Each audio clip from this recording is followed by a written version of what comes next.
All right, good. If you can just show the agenda, please, so I can see it on the screen.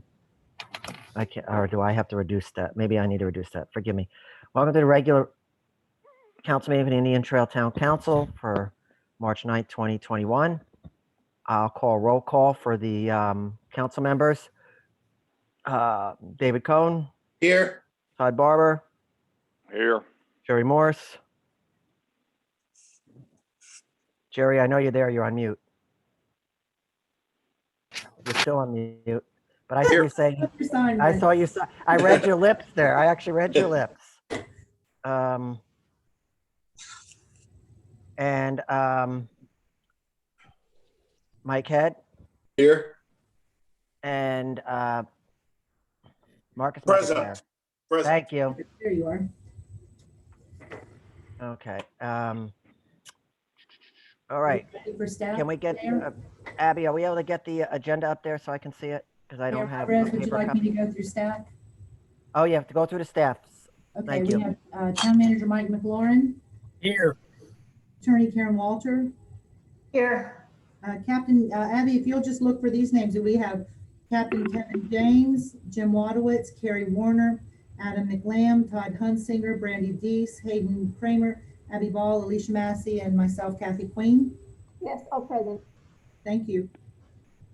And can you all see the agenda up there? We can see the cover page. Okay. As long as you can see it. Okay. At this time, we'll do the Pledge of Allegiance. I'll do it so it doesn't sound too jumbled. And then, okay. I pledge allegiance to the flag of the United States of America and to the republic for which it stands, one nation, under God, indivisible, with liberty and justice for all. This time we'll have our moment of reflection.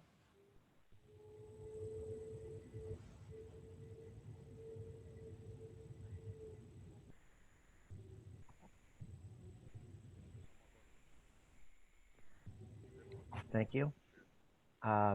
Next item on the list, I believe from memory, that's the, are there any additions or deletions to the agenda tonight? Okay, there are no additions or deletions. I need a motion to approve the agenda as presented. So moved. I heard David. Okay, Marcus, Approve. Mike, Approve. Todd, Approve. and Jerry. Approve. Okay. And that brings us to our first presentation, and that's for the amended public records policy or request policy, forgive me. Mr. McLaurin, I'm going to yield the meeting to you. Okay, I'll try to keep it real brief and I'll ask Town Clerk to join me, please. This is simply a policy we want to use for folks requesting public information. Basically, anyone receiving public records from the town requested to complete a records request form. That is our standard process. Sometimes there may be a variation in that due to technology reasons. They will receive a response within 10 days of submission. And that response could be, here is your information, or we need more time to look it up. Requests can also be made by US mail, email, or hand delivery. And if it requires more than 4 hours of clerical or information technology, there may be a special charge. Under the law, the way it works is if we have a record, we provide the record, but we do not create records if we do not have them. The other thing I'll mention is that a public record can consist on any town device or personal device that relates to town business.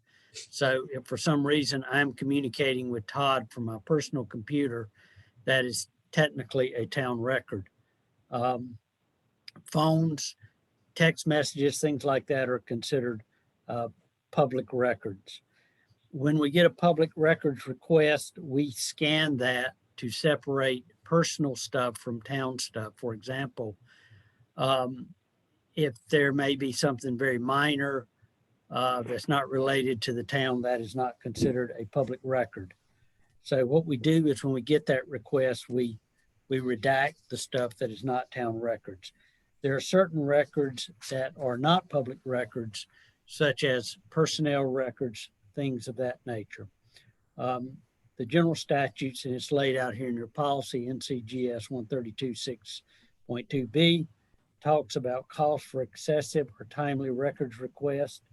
And those costs can be any time spent over 4 hours, clerical or supervisory assistance, any special information technology, flash drives, paper copies, or certified copies. And what we do is we can only charge whatever our cost is. So just a little bit of cleaning up. Again, you saw a note from the clerk a few days ago, which talks about some of the differences. We're simply asking that you approve that tonight. The last thing I'll mention is that is spelled out in section 1, item 2, that the information request goes to the communications officer who coordinates that, and the clerk is the official custodian of the record. So I'll answer any questions you may have. I'm going to open the floor for questions. Just let me know if anyone has questions. I have a question, sir. Yes, Jerry, go ahead. Is this a PIR policy and a reaction to something that may have occurred recently? Not that I'm aware of. As you know, what we're currently doing is we're currently updating a number of policies. But I did want to use this opportunity just to remind everybody, staff, board members, on what public records are as it relates to, anything on your personal device or on the phone that I carry on behalf of the town. Very good, thank you. Okay, that brings us to, are there any other questions first? If we could get a motion and second to approve this policy, that would be helpful. Yes, sir. Do we have a motion to approve this? Before we have a motion, let me just ask a quick question. This is McIntyre. This policy, this change in the policy, this conforms to the state statutes, right? So that way we do not, there's no problems. In other words, from a legal standpoint, has the attorney reviewed this to ensure that we're in compliance? Yeah, I'm fine with it, Marcus. Okay, good. Thank you. That I just want to make sure. Thank you, Mr. Mayor. Thank you, Karen. You're welcome. At this time, I'm going to ask for a motion to approve. So I'll make a motion to approve the amended public records request policy read by Mr. McLaurin, Town Manager of Indian Trail. Mr. McIntyre has made a motion to approve the amended records request policy. Mr. Barber, Approve. Mr. Cohn, Approve. Mr. Morse, Approve. and Mr. Head. Approve. Thank you. Kathy, are there any regular public comments tonight? No, sir, there are not. Okay, at this time, I'll open the general public comments and close the general public comments. Captain James, are you with us? You should be on. Give Abby a moment to transition. Yes, sir. I'm trying. There we go. There you go. Hey, You're up. Mayor and Captain. Council, I know you got a very heavy agenda tonight, and I really do not have anything for you. I'll be glad to answer questions for anybody, but I would like to make a comment on one of my guys that received his advanced law enforcement certification this past month. Deputy Daniel Stitt, who came to us from the Mecklenburg County Sheriff's Office, was awarded his state advanced certification this past month, which is a realm of a career and a lot of training hours and a lot of work. So I'd like to congratulate him for that.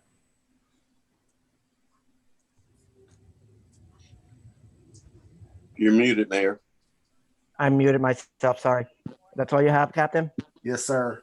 I'd like pass the congratulations on from us as well. Thank you very much. Thanks for your update. This time we'll move to consent agenda. There's Miss- no, yes. Mr. go ahead. Mayor, can I make a comment? Oh, you may. Sorry, I'm This is jumped the gun. okay, that's fine. Real congratulations to Daniel Stitt, and y'all do a great job. I just wanted to thank the Sheriff's Department for setting up the rabies clinic. About 10 minutes ago, little Joe got his rabies shot down there, and he was the only ferret there the whole time. So anyway, I just want to thank the Sheriff's Department for doing that. Thank you, Captain James. That's all I got. Anyone else has anything for Captain James before I move on? Okay, that brings us to the consent agenda. If there's no questions, I'll need a motion to approve. Motion to approve. Oh, all right, go ahead. Well, it looks like I heard Marcus. Marcus made a Mr. motion. No. Yes. Actually, it's Mr. Cohen. I'll give him that. He was quick on the draw. Well, okay. All right. Mr. Cohen made a motion to approve. Mr. McIntyre, I approve, sir. Mr. Barber, Approve. Mr. Head, Approve. and Mr. Morse. Approve. Okay. Oh, my screen went blank. I'm guessing our public hearing's up next, It is for Glenhurst. since it's on my screen. And please, for anybody listening or watching, I only can see what's up on my screen, and so please be patient with these Zoom meetings, as they are sometimes technology can make them go crazy. So I'm going to open up the hearing, public hearing for CZ 2020-0110 Glenhurst, located along the western line of 6600 to 6800 Potter Road, annexation and conditional rezoning. Mr. McLaurin, who's taking the lead on this? Oh, probably Brandy. Brandy Dees. Good evening, Mayor and Council. The first public hearing for tonight is CZ 2020-011 Glenhurst. Can you all hear me okay? There's background noise. If Yeah, someone can everybody but Miss Dees go on mute? So that way we can hear what she's saying.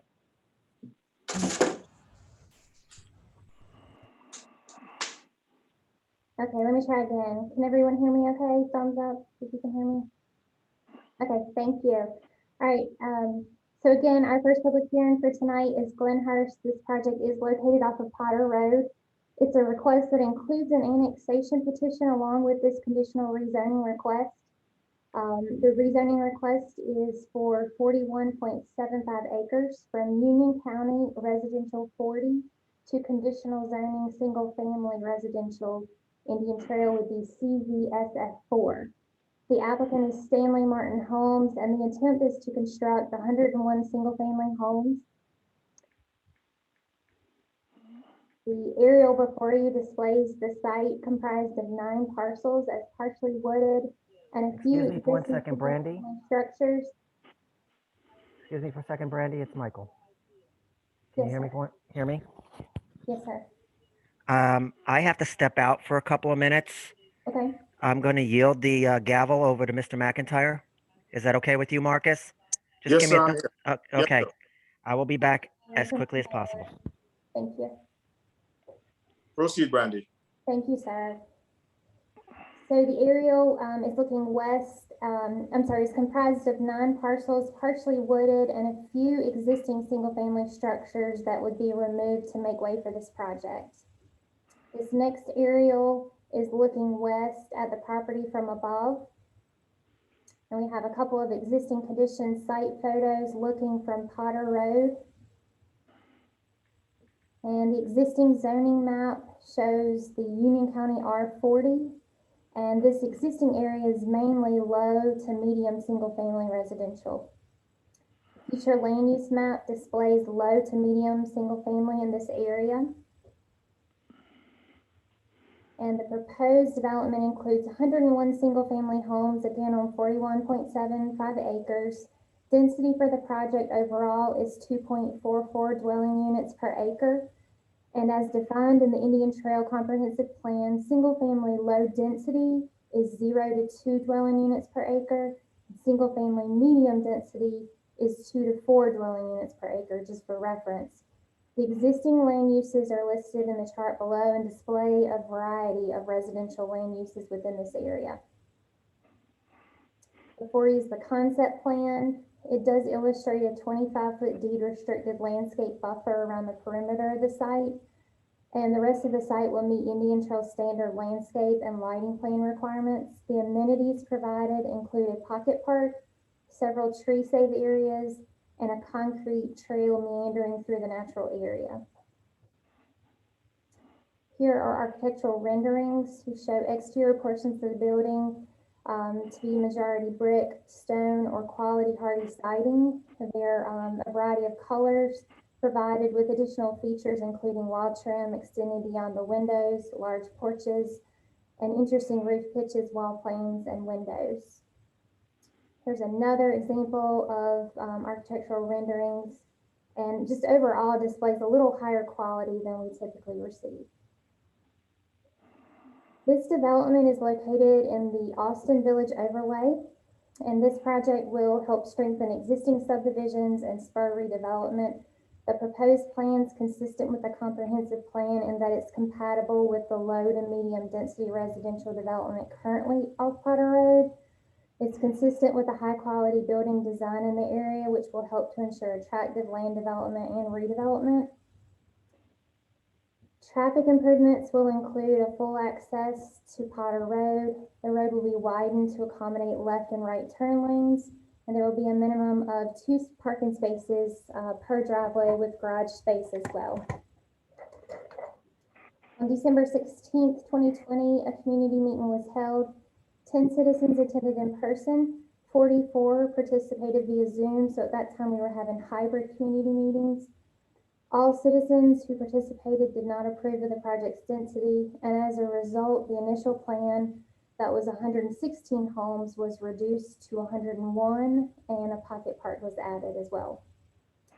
In summary, this request is consistent after the plan amendment, but this request does promote several goals of the comprehensive plan, including land use and housing goal number 1 and number 5, as well as infrastructure goal number 1. Staff suggests the conditions contained within the agenda packet. Of course, as you know, due to state laws surrounding COVID-19 and virtual public meetings, staff requests action to be taken during the March 23rd Town Council meeting. Thank you for your time and consideration. I'll be happy to answer any questions the board may have of me. Should you have any questions of the applicant or their civil engineer, they are in attendance as panelists tonight as well. Thank you. Thank you, Brandy. Council, before we bring the applicant, do you have any questions for Brandy regarding this particular project? Nobody spoke up. So is the applicant present? And if they are, would they like to sort of add some more information or anything that they want to get a little more in depth with? Yep. That way we can know exactly what's going on. Yeah, I'll give you guys a general comment. I mean, this is Robert Bennett, Bob Bennett with Stanley Martin Homes. Really appreciate you guys, the whole Indian Trail staff during the process. Ultimately, this site's going to yield an average sales price of, I would say, probably close to mid 600,000s. And really excited about the project. We feel that, we obviously reduced the amount of lots we have out here. I think it'll end up being a great project for everyone. So just appreciate everyone's help during the process. Thank you. Council, I'm going to go in order and just ask you if you have any questions for the applicant. Mr. Cohn? Not at the present time. Thank you. All right. How about you, Mr. Head? No, I have no questions. Mr. Morse? None at this time. All right. Mr. Barber, do you have any questions for the applicant? Not at this time. All right. Thank you very much. I do not have any questions at this particular time. Just a point, Kathy, for clarity. We're going to open the public comments section. Yes, are we going to have people speaking right now, or are we going to read into record some of the comments that we received? Ms. Deese would answer that question for me. Well, actually, let me restate. I thought you were going to ask her about reading her consistency into the record. We are going to read the town's rules, and then we're going to start introducing the speakers, and I'll be reading some of the letters back and forth so that we don't have a whole lot of reading or speaking, if that's all right with you, sir. That is all right with me. Seeing that I do not have the statement that we do read before we have a public comment, would you, well, we need to read the consistency findings first, and then I guess we open it up to public comments. Would you be willing to read the statement that we make before we have public comments? I would. Thank you.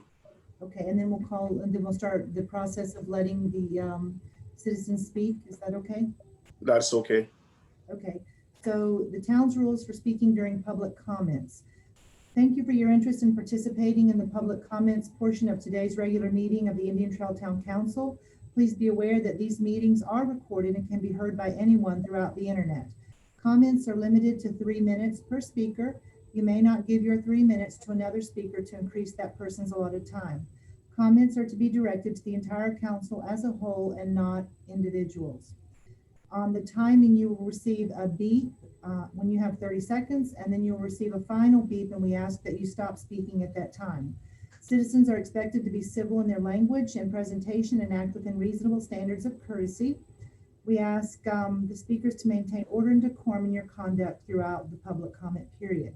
That being said, we ask that you not engage in slander, name calling, personal attacks, or threatening or otherwise aggressive speech or behavior that Mayor Pro Tem or council reasonably believe will imminently result in disrupting the meeting. Finally, we ask a simple favor. If you have any grievances, concerns, or complaints related to a specific town employee, we respectfully request that prior to airing the grievance during any public comments that you first contact the town manager. So we respect your right to be heard, and we will open our comments now. So just before we open public comments, we do not have to read that into the record. We do not have to read consistency findings into the record, right? No, not right now. All right, thank you. Yeah, so I'll go ahead and open public comments, and Kathy, you can just announce the speakers. Thank you.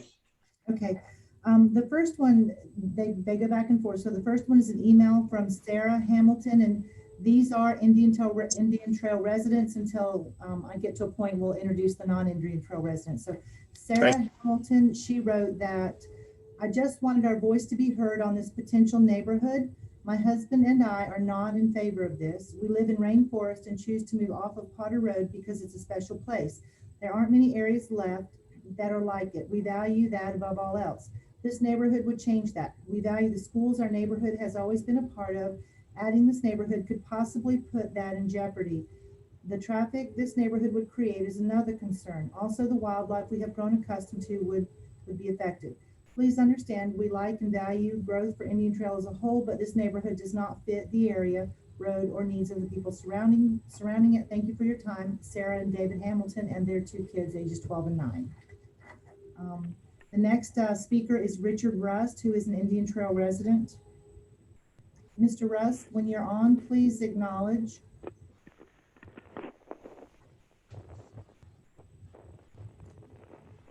Mr. Russ, are you on? This is new for us, so it might take Abby a moment, please. Okay, can you hear me now? Yes, sir. All right.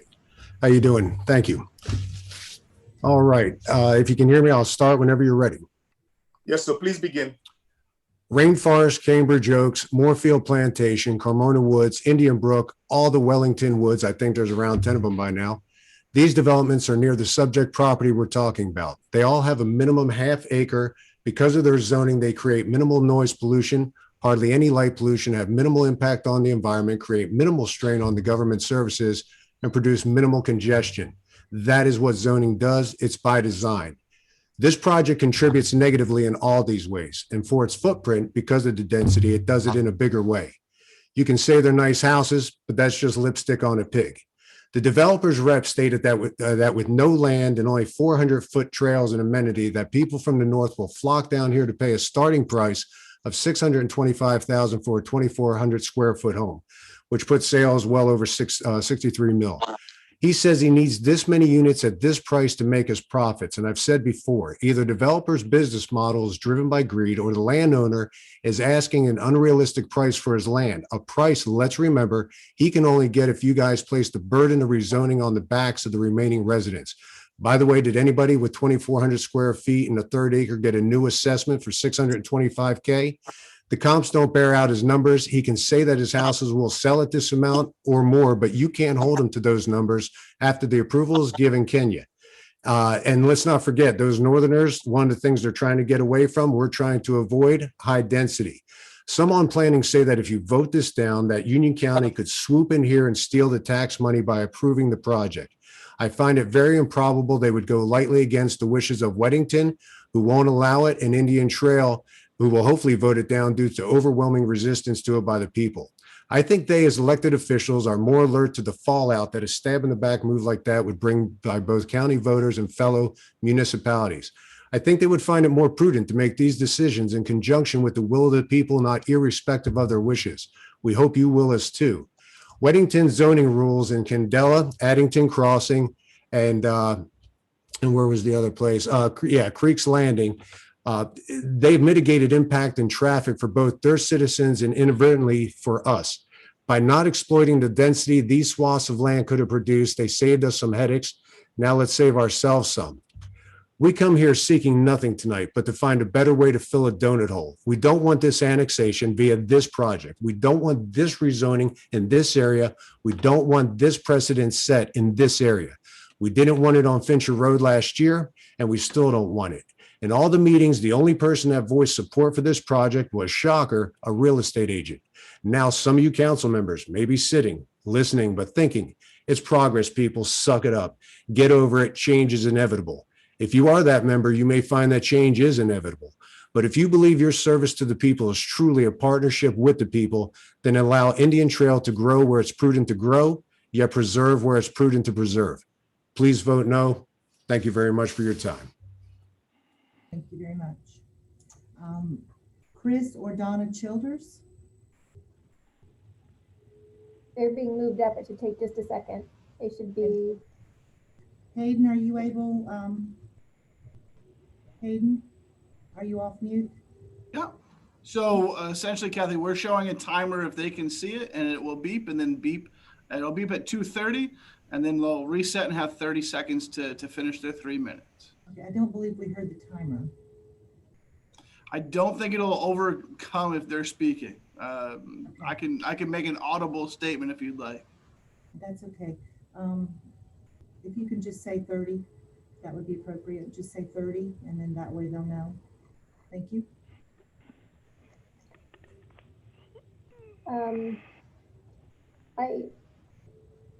Kathy, do you know if Mr. and Mrs. Childers were calling in by phone? I mean, I see them, but I don't.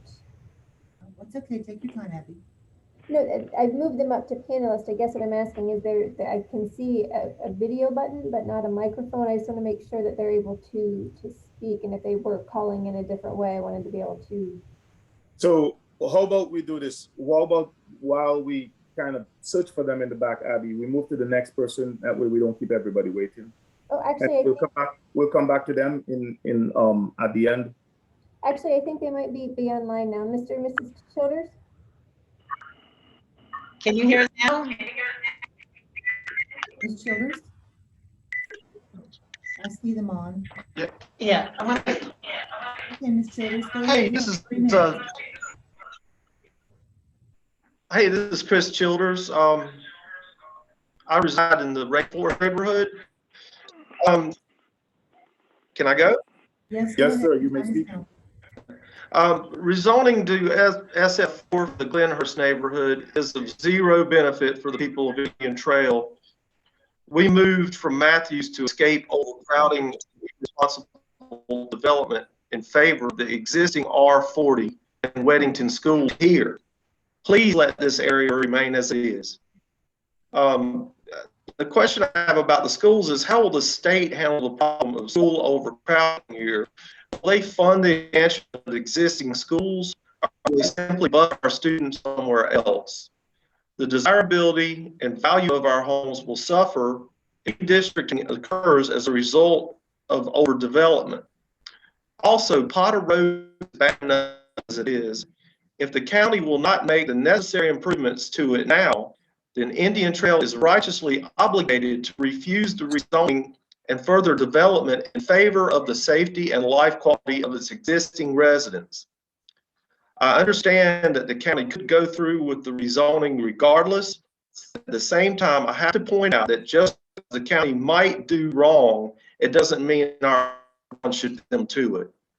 Resistance to SF4 is consistent and spirited among the residents in these surrounding neighborhoods. We are an organized and determined group. This will not bode well for a new politician election day. Thank you. Next speaker, Kathy. Okay, Kathy, can you hear me? Can I go next? Are you there, Ms. Matlock? Mr. Matlock? Oh, you're going to speak too, Donna? With your, Ms. Childers? Kathy, can, Yes, Ms. Childers, go ahead. yes, if I could. Yes, please, thank you.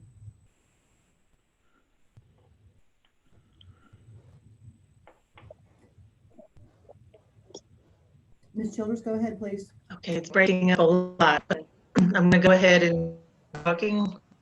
Okay. Good evening, Mayor, Town Manager, distinguished members of the Town Council. My name is Childers. I'm here to plead with you about the rezoning for the Glenhurst subdivision. I'm a resident in Rainforest, and myself and any of my neighbors oppose rezoning. Although we do know this property deserves to be built upon, we would like you to reject proposed zoning S4, SF4. Proposed resident 20 is only the used land being counted for the homes per acre. The idea of using all of the 41 acres and averaging 101 homes to make it appear that it's not high density is improper and misleading. The current total of 100 homes divided by net density of 21.24 acres does equal 2.44, which is running up to be 2.45. And that it's not high density, but in actuality, these homes are still going to be on quarter lots. Remember, the people are being elected you to do the best for our town. I want to think that promises made during your campaign just met, doing more and more buildings. Please think of the impact of our schools, traffic, roads. Many of them should be repaired. I know that this is the responsibility of the DOT to add and expand the roads and assign the left turn signals. But this will put a burden on the commuters, for us, for all of us. Also consider the impact to our well-established neighborhoods. The proposition on the conditional rezoning of the Glenhurst development is not what we need in our town. I have provided a map before that shows that we have a minimum of 0.6 acres in all the surrounding areas. We would like to keep our beloved Indian Trail that way. Although we know that Indian Trail would benefit from new development, we do not need this in our backyard. Thank you for your time. Thank you. Hey, you could adjust that to 3 minutes, please. I think seeing the timer is sufficient. I don't know if they heard any of that. You probably need to get 3 minutes, and then if we could pull up Andrew Matlock, please. Yeah, he should be able to speak. Mr. Matlock. Here, can you hear me? Yes, sir, we can. You have 3 minutes. Go ahead, please. Okay. Thank you, guys. Appreciate the opportunity to hear from the public. You know, the one thing I'll say that I heard from the developer and the builder was that these homes will yield a profit.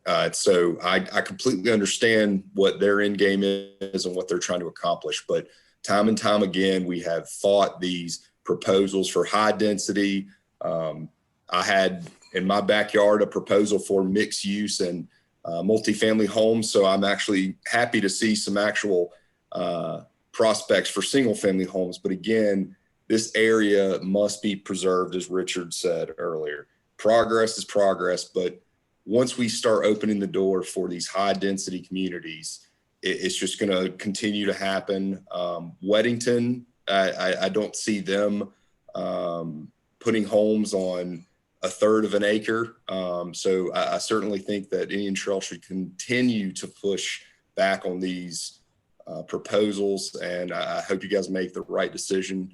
I was actually one of the homes that received a tax assessment, and continue to see our taxes go up. And the road for Potter's Road right there is a nightmare. I believe I've heard 80% shortage on sewage capacity for the county. So there's all these reasons to peel the onion back and see that this project does not make sense. Thank you. Thank you. Denise Wyndham, are you online? Denise Wyndham? Unmute yourself. I'm here. Thank you. You have 3 minutes. Go ahead, please. Now, I am speaking on the other proposal, the Garmin Road proposal. So I want to make sure that is clear. Okay. That is one. Let's hold on. Go ahead. Go ahead. Yeah, I was gonna say, if this is the Garmin Road, this is not the same project, right? So Yes, she sir. will probably have to speak at another time. Well, it will be after this. If you just want to hold on for a few minutes, Ms. Wyndham, that'll work. My apologies. No, that's no problem. I just wanted to be fair to the other speakers who were speaking specifically about this other development project. That's Thank good. you. If you'll hold on when we pull up the next public hearing, that'll be in a few minutes. We'll get you there. Thank you very much. Thank you. Alrighty. The next one is Mr. Sago, and it's an email. His email reads, I, Robert E. Sago of Rain Tree Drive, Indian Trail, North Carolina, a 40-year property owner. I demand that the interest of the citizens who pay the bills for our town take priority over developers who destroy our community. This high density development must stop, all caps. Our roads are falling apart. We can't keep up with what's on our plate now, yet more outsiders keep taking advantage of our city and county representatives and having their way at our expense. You are allowing destruction of the beautiful land and animals that most people came here for. This mentality is happening all over. I have friends around the country that are facing the same problems. Selfish, greedy developers who leave a trail of destruction for the community to deal with. There is a lot more to be said about the lack of a plan that works for our community. Respectfully, Robert Sago. And also we have from Sally Johnson, who is also, this is the last Indian Trail resident for this section. She says, I would very much like you to consider weaving something through the fencing for privacy on this. This one's Garmin as well. I'm sorry, my apologies. So we'll conclude that one and read hers at the next one. Then we have a non-resident who is John Kawn, K-A-W-Y-N.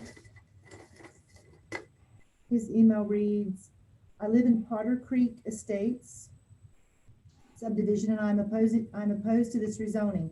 I was on a Zoom meeting held a few weeks ago and heard an overwhelming amount of letters not in support of the proposed Glenhurst high density housing subdivision.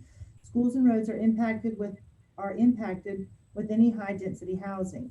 With new housing popping all over the area, such as Solis Apartments, which will house 300 units being built down Chestnuts and ready to open this spring, there are also Weddington Falls and the new subdivision located down Antioch Church Road on the corner of Forest Lawn and Matthews Weddington Road.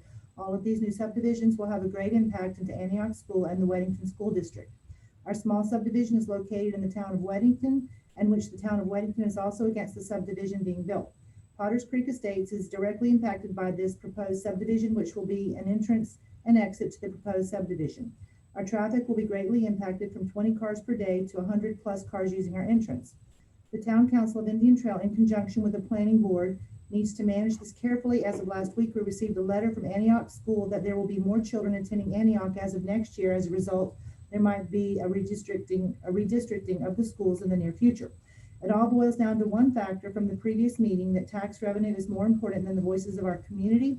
Why do we have these hearings if it goes on deaf ears? As a concerned citizen of Union County, voices must be heard as well as the builders. But if a majority oppose a project, let's find some common ground where the builder and the citizens around the area find that ground together and build a better community. Downsizing to 2 houses per acre would be ideal with the surrounding area and would have a very favorable impact within the neighboring subdivisions around the area. Regards, John Kawn. We have Lisa Kawn. Hayden, if you would please give me a 3-minute timer, and since I'll be reading, if you will call at 3 minutes, because this is a little bit longer. I think I can get it, but just in case we don't read past 3 minutes, please. Dear Indian Trail Town Council, my name is Lisa Kawn, and I am the president of the HOA for Potters Creek Estates. The intent of this letter is to inform you that the residents of Potters Creek oppose the current plan for the Glenhurst community, as it compromises the integrity of our community as well as the surrounding area. You should vote no in that the proposal is not in compliance with Indian Trail's comprehensive plan set in 2013, which states 2.33 land use and housing, promote a mix of different types of land uses within each village and avoid potential land use conflicts between neighboring properties and surrounding municipalities. Provide a diverse range of housing options, including varying densities of single-family, multifamily, traditional neighborhood development, T&D, and mixed-use communities in order to provide affordable living opportunities for a wide range of residents. Improve existing Indian Trail neighborhoods to create strong and vibrant communities. Create land use and transportation planning to ensure sustainable community development. Emphasize high-quality design to ensure attractive land development and redevelopment. Coordinate with land development stakeholders to help create an efficient and predictable land development process that will encourage investment in the community. You are not promoting a mix of different types of land use when you have approved 5 high-density projects within a 4-mile radius of Austin Village. The apartments under construction at the intersection of Weddington Matthews Road and Chestnut, the subdivision bordering Brookhaven, Fincher Road subdivision, assisted living community on Chestnut, over 55 community on Chestnut and Old Monroe Road. By approving the zoning request, you are conflicting with the town of Weddington as they have submitted a letter opposing this project.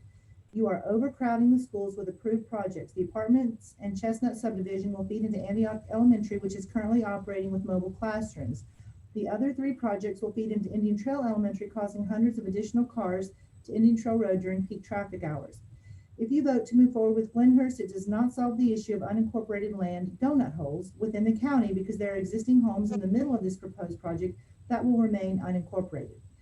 The current proposal remains high density with 41 acres per 101 homes equals 0.4, a fourth of an acre for each home, which they claim will yield 600,000 with no amenities. Without any amenities, garbage service is the only attraction you have to offer. You are gambling with an unprecedented tax base. Require the builder to propose a plan with 80 homes, and then you no longer need a secondary access through Potter's Creek. The community becomes moderate density and is in alignment with your comprehensive plan. As a community, we ask that you seek a plan that supports healthy growth that you can be assured will not have a long-lasting negative impact on the residents of Union County. Thank you. Okay, and then we have, do we have Dylan King on the line? Can we get Dylan King? Abby? I'm sorry, I thought Nathan was first. I'm sorry. Dylan should be available now. Go ahead and go to Dylan King, please. Let's have a live person, please. I'm here. Can you hear me? This is Dylan King. Yes, thank you.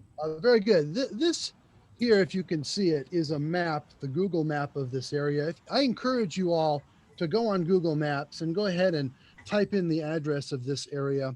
And when you get in real close here, there's a nice, beautiful oval of trees and green that include the Forest Lawn Cemetery, all of the homes around this area. It's almost like an island of green in this development that's Greater Charlotte that they're trying to bring in here. And if they bring in a housing development that's more clustered than the half acres that are allowed and zoned at this point, you're going to be putting in a cluster of cement right in the middle of that green. Now, I was born and raised in Los Angeles in a very densely populated area, obviously, and I moved out here. That Forest Lawn Cemetery, when I first went there, it was because of one of my friends who had died, and I went to a funeral there.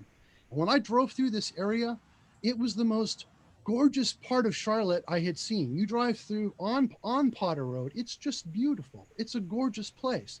Trees and spread out houses, and it's a gorgeous place. And I moved here to Potter's Creek Estates because there are only 14 houses here and 2 cul-de-sacs, and that's it. And we're all spread out, and it was my dream to do that. I fought my way out of the concrete jungle of LA to come and live in a place just like this. I thought it was Sherwood Forest. Now I have small kids, they go to the schools. The schools are going to be impacted, no doubt about it. But they want to bring a road through our little community, and it's right at the outside of where these 2 cul-de-sacs are. So all of us who live here, most of us, are going to have to go past this new road that's going to be a 4-way stop. That's where my kids take the bus, and kids play on our streets all the time because there's only 14 houses and there's very, very little traffic. And if they put this road in, think about this, if it was your house and somebody told you that you're all of a sudden going to have 400, 500, 600% more traffic on your street, it doesn't make sense. So thank you very much, Honorable Council. I appreciate the time, and I hope you consider us residents when you make your decision and how much we would like it to stay nice and see the stars and see the deer all around. Thank you very much. Okay, thank you very much. I'm going to go ahead and read Nathan Clement's comments to council. He said, my name is Nathan Clements. I'm a resident of Potters Creek Estate. I oppose the plans for the building of high-density housing in the Glenhurst subdivision. I understand that growth tax revenue is good for the town of Indian Trail, and it's going to happen, and I don't oppose it, neither trying to stop it. But I do encourage growth that builds strong communities and healthy neighborhoods. 101 houses on 41 acres of land means very small lot sizes and is not realistic or justifiable for the asking prices being promoted. Builders make their money and move on to the next, when community and neighborhoods have to stick around and deal with issues like overcrowded schools, roads, and high traffic volume because of high density housing that the builders have low concern for when building. I know that the land will be developed now or in the future, but I ask that the planning board council would strongly consider not approving the proposed plan for high density housing and scale back the plan, allowing plans to go forward as planned for the Glenhurst subdivision without change would be a disservice to all communities and surrounding neighborhoods from their leaders. That concludes that one. Nick and Georgette Cosmos, are you online? Cosmos? Yes. Okay. Just 1 second, Kathy. If there are two residents from the same house, if one could just speak for on behalf of the other one, because it does seem like we have a lot of speakers. So just want to make that clear. Thank you. Mr. and Mrs. Cosmos, you have 3 minutes, please.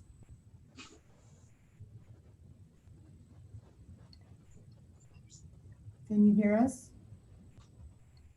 You should be able to unmute yourself to speak. I want to ditto the first gentleman's letter. Okay, he's to save some time. I agree with everything he said. The only thing that I have to say additionally is that the comps, which are not substantiated at $600,000, that's absolutely ridiculous. Indian Trail will not recoup that kind of money. And people were assessed even less than that. We have in Potter Creek Estates, we have 14 homes and on an acre of property and over 4,000 square feet. And they don't go for much more than 600. Okay, that's all I wanted to add to his letter. I appreciate it. Thank you, sir. Alan Kennedy, are you online?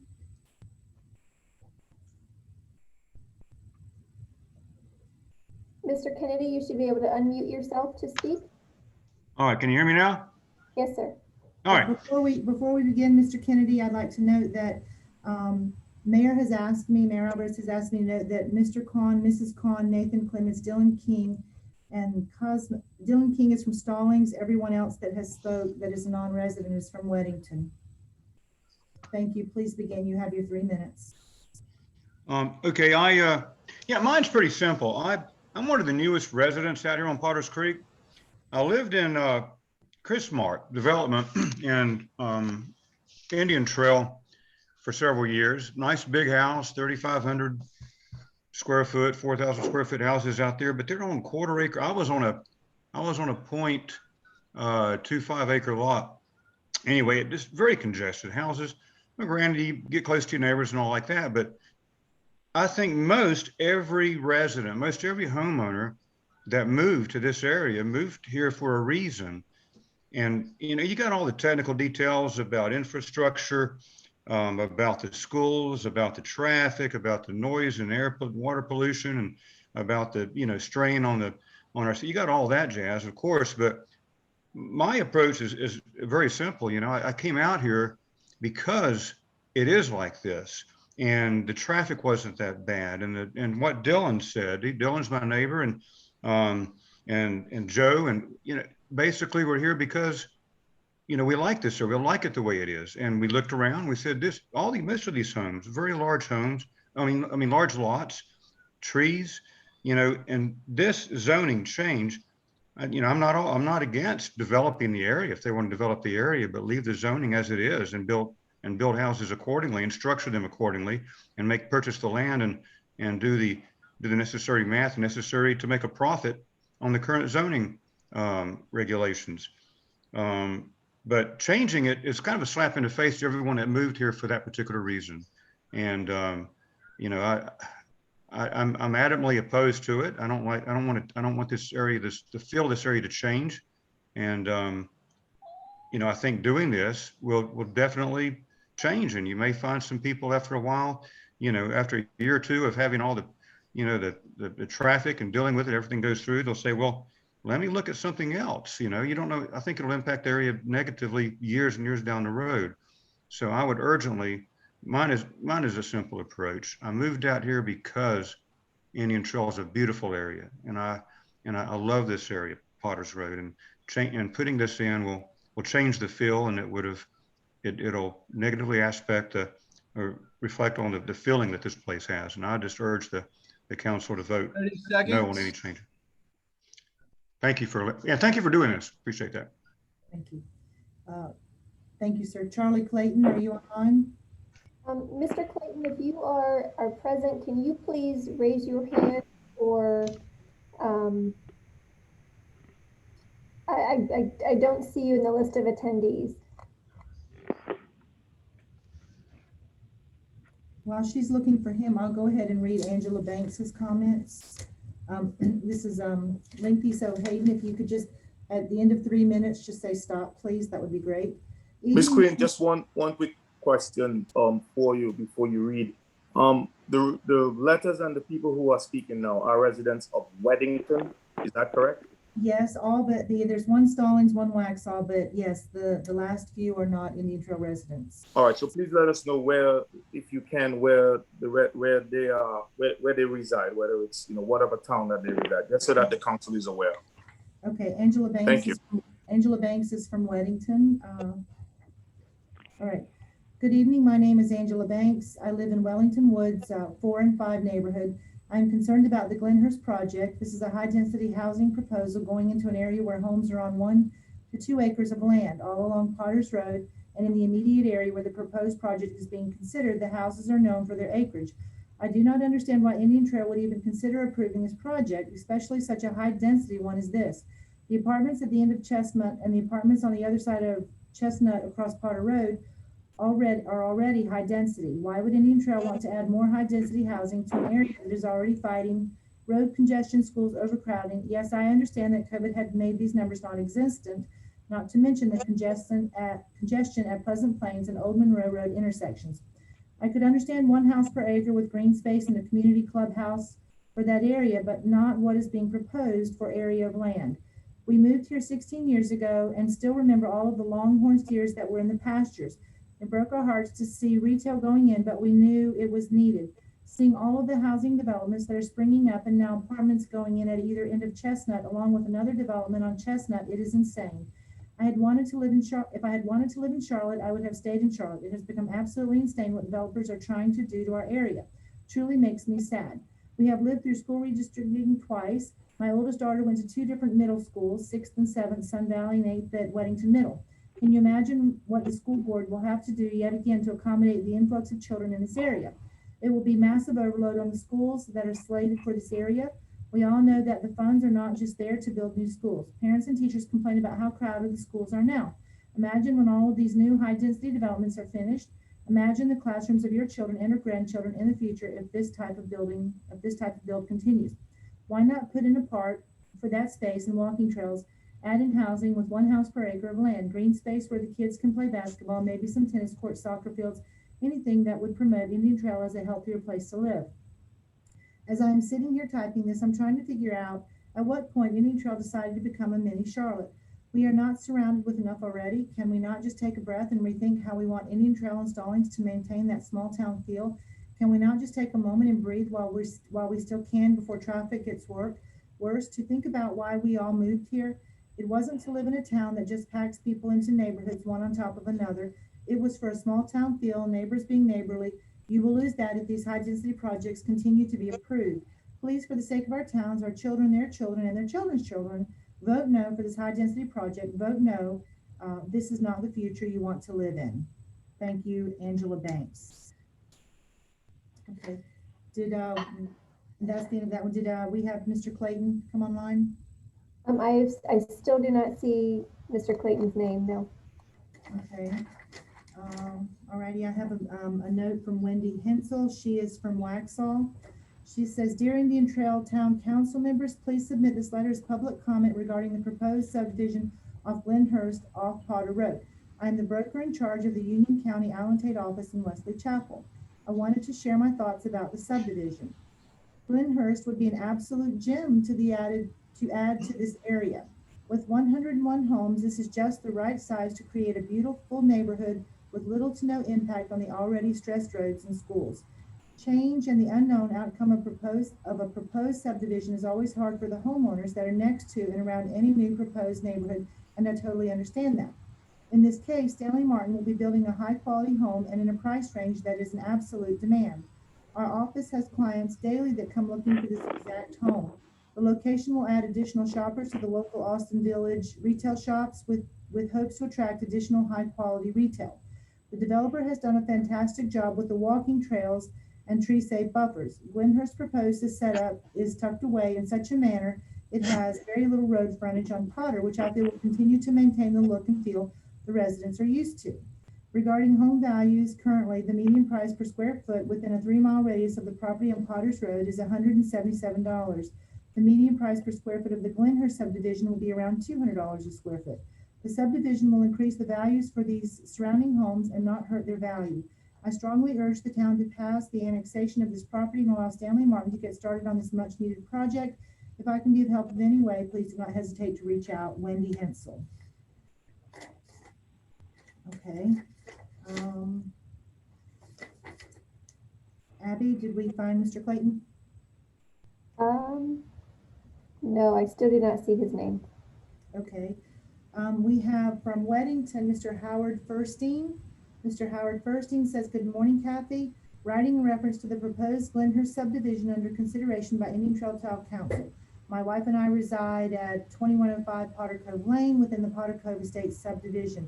Please let this note serve to confirm our objection to the Glenhurst subdivision, among others, for the reasons cited by ours and surrounding communities regarding responsible planning, prior planning commitments, stresses on schools and infrastructure, aesthetics, traffic, burden on our small subdivision specifically, as well as surrounding area standards and best practices regarding land use and density. Regards, Howard Bernstein. If we have Mr. Clayton, then we're good to go. If not, we can close the public comment section for Glenhurst. I still do not see Mr. Clayton. Okay, I'll let the record note Mr. Clayton is not online. All right. So as this is a virtual meeting, a decision will not be rendered on this until the second meeting in March, right? That is the 20, sorry, let me just check my calendar here. 23rd, March 23rd. There, that is March 23rd. That being said, I'll go ahead and close public comments, but during that time, we will be able to still receive comments from the public via written or however means they want to get it, right? Yes, sir, just, emails Correct. are the only comments we'll receive for this project going forward once the public hearing closes. All right, well, thank you. And at this time, we are not going to read anything into the record, correct? We're just going to move on to the next public hearing and go from there, right? We need to Correct. close the public hearing first as well. Yeah, I'm closing. Yeah, I'm going to go ahead and close the public hearing. And this item will be brought back on the 23rd. And during that time, if anybody wants to, who have not spoken or written in, they want to do so during that time, they're more than welcome to send anything addressed to either the town manager, the planning director, or the town clerk at Indian Trail Town Hall. Thank you. Thank you. Marcus. Ms. Dees, so go ahead. Mr. Mayor, you're back on? Yes, I didn't want to interrupt you during that. It would have All been right, I'll rude turn to it back to interrupt you, the sir. Thank speakers. you. All right, thank you, Marcus. Thank you, everyone. Okay, that brings us to the next public hearing. Brandy, when you get a second, if you could pull it up. That Yes, would be, thank you. okay, thank you. That brings us to 2020-0124 Garmin Road, located at the southwestern intersection of Garmin Road and Old Monroe Road. Brandy, are you taking lead on this one? Yes, sir. Okay, I yield the meeting to you. Thank you, sir. So this request tonight, as the mayor stated, is CZ 2020-0124 Garmin Road. This request is to rezone approximately 11.06 acres from SF1 to conditional zoning light industrial. The applicant is Garmin Road Ventures LLC, and the intent is to construct 3 office warehouse facilities. Here we have the aerial map showing the parcel in red. This property is at the intersection of Old Monroe and South Fork Roads. Here is a view from above for the existing site. And then here are some existing conditions looking north along Garmin and looking east along Old Monroe Road. The existing zoning map displays the existing SF1 in the light yellow. To the west is General Business District that does seem to be moving down Old Monroe Road. Certainly the volume of traffic and the plans for Super Street have influenced this pattern. Future land use map indicates medium density residential for this side of Garmin Road. The other sides of this intersection are set out to be mixed use.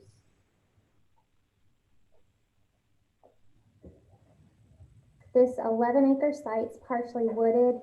The current proposal before you is to rezone to permit construction of 3 office warehouse facilities. Future land use shows medium density residential, and then the surrounding properties are zoned single family and light industrial with a mix of uses already present in the area.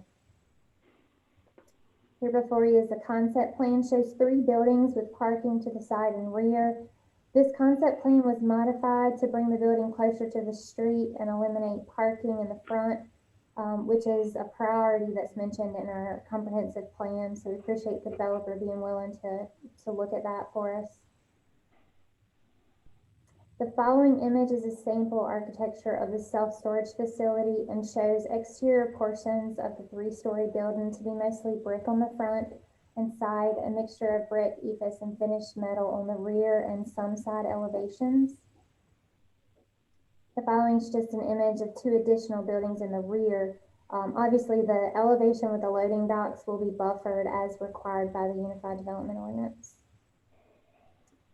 This proposed rezoning to light industrial is consistent with the surrounding due to the existing light industrial to the south of the property. This meets the goals of the Village Center overlay recommendations set out in the comprehensive plan by offering a range of different businesses and jobs. It's also consistent with the existing light industrial to the south, which helps create a predictable land development that will encourage investment in our community. This project will be required to meet all of the Town of Indian Trail and NCDOT road improvements. Based on the Unified Development Ordinance requirements, this land use with the 3 proposed buildings will be required to provide 98 parking spaces, and this concept plan meets that requirement. The required community meetings were held with 6 citizens in attendance via Zoom. Several questions were answered by staff and the applicant. Comments included concerns about view, quality of landscaping, and fencing and crime. Based on the concern of crime, staff did promise to follow up with the Sheriff's Department. Staff spoke with Captain James about the concerns. He pulled prior data and had the following to say. I've looked at the storage facilities within our town limits as well as storage facilities within close proximity to Indian Trail over the course of the past 2 years, and I'm not able to find correlation with this type of facility to an increase in crime. I believe that result could be produced from most of these facilities being gated access and having visible operational security cameras throughout and surrounding the facility. The question regarding open parking lots in light industrial areas is not as clear cut. Historically speaking, this could be affected by many aspects such as location, lighting, and other security measures installed by the occupants. At what time of day the parking lots are occupied and if the area is controlled access. Generally speaking, during the course of the last year, we've not seen a significant impact, if any, to the crime outside of the occasional car break-ins that may occur in larger unsecured parking lots. In addition, and based on this comment, the applicant has provided some fencing on the rear and sides of the two light industrial buildings to the rear of the property. And in summary, this proposal is consistent with a comprehensive plan by promoting the goals of economic development and infrastructure. It's a reasonable request because it offers opportunities for future jobs and balanced tax base. Staff and the applicant suggest the conditions listed in the packet, which does include no outdoor storage. And of course, again, due to state law surrounding COVID-19 and virtual public meetings, staff requests action to be taken during the March 23rd Town Council meeting. Again, thank you for your time and consideration. I'll be happy to answer any questions you may have. We also have the applicant, their civil engineer in attendance as panelists tonight if need be. Thank you. Thank you, Brandy. Does any council have any questions? Mayor, I have a question. Yes, For sir, Brandy. Mr. Morris. Yeah, did you say it was going to be gated or not?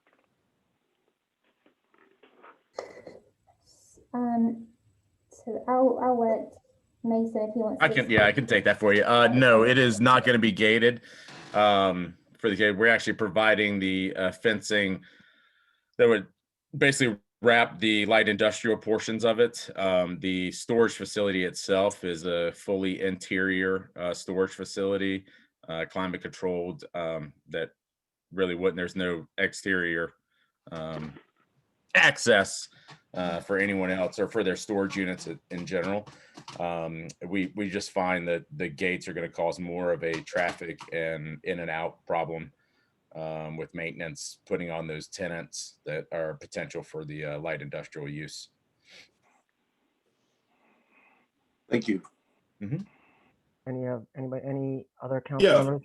Mr. Mayor, McIntyre here with a question. Based on what you've submitted here, how many potential tenants, let's just assume that one tenant per building or per unit, how many potential tenants you think you would have there? I think discussing before, it really can vary. I think we were looking at up to 4 per building. So that's 8 tenants. Okay. But which obviously can be 3 and 1 and broken up in multiple different ways. Yeah. All right. Maximum of 8 then. Okay. Thank you. Any other comments by council? Randy, can you bring up the picture again of the street view and an actual picture of the proposed building, please? I have a few questions.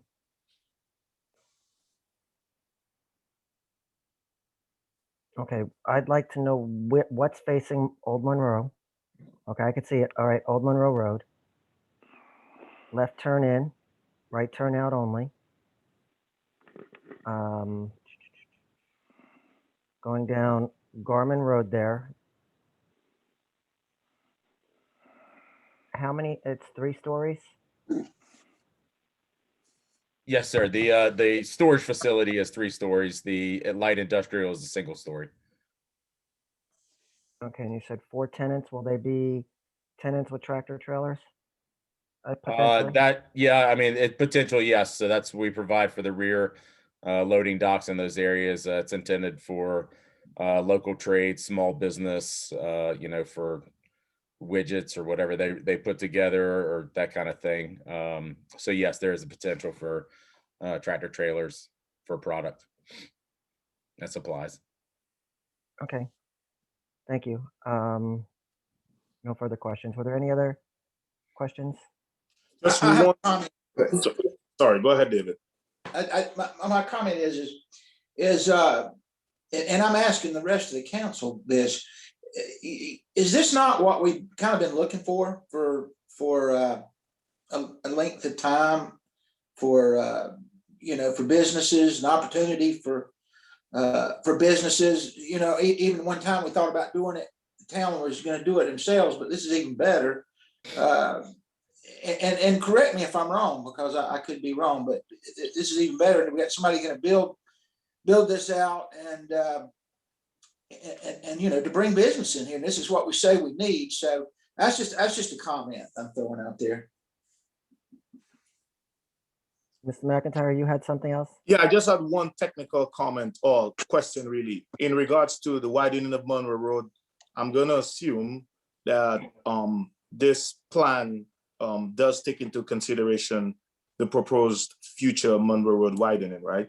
Yes, sir. The this vision you're seeing here of the rendering and also our plans take it, we show the actual future improvements of Old Monroe based on the NCDOT plans.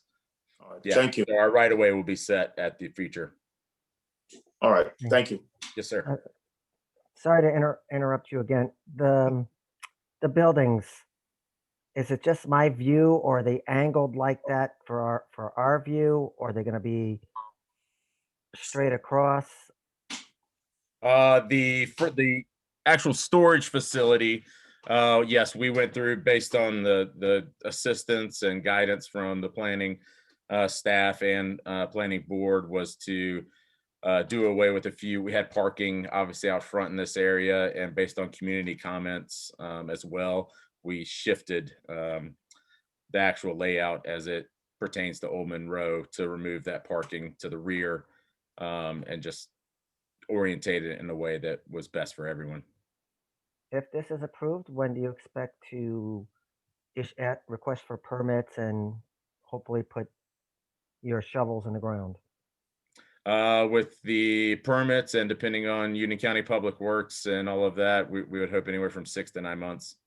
Total build time approximately, not including Total delays due build to time. weather? Yes, sir. I would probably say the storage facility goes fairly quick. I would say 6 to 8 months. And the light industrial probably follow or simultaneously doing that. It's probably 18-month build cycle. And how much do you think you'll impact Monroe Road as it is now as far as traffic goes during construction? During construction, fairly minimal. Once we get everything on there, it's a pretty flat site as it sits, so we're not anticipating a lot of removal and haul off or importing of dirt. So most of your equipment's going to be mobilized and on site. So mainly it's the storage units and metal delivery and getting all the supplies in, which would be the impact. So I would think it's minimal at best. Obviously, will be some impact, of course. Okay, thank you. Any other questions? I have one. Okay, go ahead. As far as that left-hand turn that's coming off of Monroe Road onto Garmin, that's what you're planning on putting there now with, you know, before the Monroe Road is widened, correct? No, that is what the Monroe, that is the actually approved intersection for this area for based off the NCDOT plans. No light, or is that going to have a light there where you left turn? It is not going to be signalized now. Okay. That is one thing we unfortunately do not have control over. We've stated that repeatedly. We'd definitely like to have input and control over that. This intersection and other intersections, but yeah, this is the ultimate NCDOT approved plan that is going into place. Okay, well, I would agree with Council Member Cone that this is one project that I'm more eagerly looking at than some of the others that have been before us. But thank you so much. Yes, sir. Any other questions or concerns? Just that coming out of Garmin Road, you can only turn right on Old Monroe Road. Is that what the, you know, is the way that's going to be designed, correct? Yes, sir.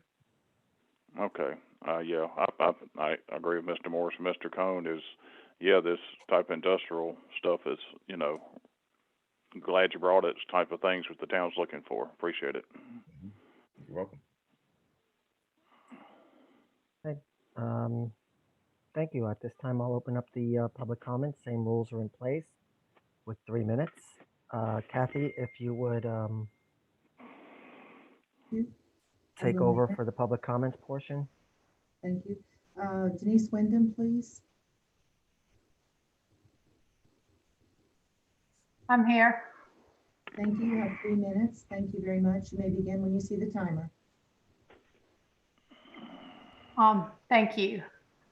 My husband Brian and I own and reside at the property at 4849 Old Monroe Road. We are located across the street from the proposed rezoning site on Garmin Road. We are respectfully submitting that we oppose this proposed zoning change and development project. In short, as we stated at the planning board meetings, this change is only going to hurt the nearby residential homes and neighbors. Construction traffic, business traffic, noise from dumpsters being emptied in the middle of the night, and overall aesthetics will only diminish the quality of life for all neighbors involved. I noticed several of the council members have already said they're excited about this project, and it's what you all have been wanting to bring. But I ask you, would you want a 3-story storage facility built in front of your house when you look out your front window, when you've lived here for years and paid taxes for years? And for the record, the proposed tree line and shrubbery is not going to hide this building, make it blend in, or look neighborhood friendly. Although I understand the desire for tax revenue, this proposal seems short-sighted and narrowly focused. Why aren't there proposals there that could enhance and improve the homes in the area and encourage a better overall community? One of the other points that's been brought up tonight is the traffic. And of course, the renderings that we're looking at, they all show after the super street is completed. However, it has been said in the planning meeting that we could have a real time gap there, several years between when that super street comes in and when this is here. The traffic in this area is already difficult. Can someone please address what will be done for the traffic during that gap time? I understand the North Carolina DOT is involved in this answer, but if the town allows for changes, then the town bears some responsibility in making sure the traffic issues are addressed before making these changes. Just this past Friday, there was another multi-wreck vehicle in this area. People making left-hand turns onto Old Monroe Road from South Fork, that's already a dangerous situation. If we add this project on Garmin Road, and even during construction, when you have people coming in and out, it's only going to make the situation worse. We see it living here every day. Again, if this is passed, can at a minimum, can you disallow 30 seconds access from the facility directly onto Old Monroe Road? Can a temporary stoplight be put in? The decisions you make affect real people in our community in multiple ways. Please make choices that are not short-sighted and in no real way improve the quality and life of the people who once again have lived here and paid the taxes for years and do not want this type of business near our homes. Thank you. Thank you, Ms. Wyndham. Ms. Roletter, Mary Wynn Roletter, are you online? Yes, when she's on, I have a question for her before we change the screen, please. Okay. You should be able to unmute yourself to speak. Ms. Roletter? Okay, yes, ma'am. Would you prefer the architecture picture here or the one you provided? You can put up the one I provided, it's fine. Thank you. I appreciate the consideration. Okay, Hayden, 3 minutes, please. Go ahead. All right. Dear Mayor and Town Council members, thank you for this opportunity to speak before you this evening. My name is Mary Wynn Roletter, and I'm a lifelong resident of Indian Trail. I know from past experience that each of you genuinely care and have the best interest of the town at heart. I come before you tonight because the proposed rezoning 3-office warehouse off Old Monroe Road and Garmin Road is right across the street from my property. I'm very concerned about this and disappointed it has come this far in the process. I have 3 main points to address. It was brought up in the Glenhurst portion of the planning meeting back on February 18th by a resident that the proposed housing project was a land use conflict. The town's planning director said that a residential neighborhood in a residential area would not be a land use conflict. Ms. Dees went on to describe that a land use conflict example would be when commercial property is mixed with residential. This is clearly what we have here, a land use conflict, a huge industrial property 3 stories high among residential neighbors, which brings me to my next point. The sheer enormity of this project is concerning. To my knowledge, the 3-story building that faces the road will be one of the tallest buildings in Indian Trail. This is the type of trend we don't want to see in our residential communities. There are also environmental impacts like water runoff to adjacent neighbors due to increased impermeable surfaces, not to mention increased traffic and safety concerns that have already been mentioned. As referenced in my email to all of you and what you see on the screen, we would like to ask that there be no direct entry exit onto Old Monroe Road until road improvements are completed. And you see that up there on the screen. The drawing that continues to be presented is with the super street, not the current street. So this is a major issue with a very busy intersection nearby. Thirdly, there are security issues that have been brought up but not adequately addressed. We would like to see gates to block off access to the back of the flex space buildings. It keeps coming up that the self-contained buildings don't need gates, and that's not to what I'm referring. And you see on here, the gates are around back with the flex in the flex space buildings. During the last meeting, the builders agreed to a chain link fence, but this does not help with the security issues that we as neighbors are concerned about. In addition, the email I sent shows 3 strategically placed gates that would help deter criminal activity and loitering. We don't think this is too much to ask, as these gates would benefit the tenants as well as the community. I obviously oppose this project and would like to see these issues adequately addressed if the project is approved to move forward.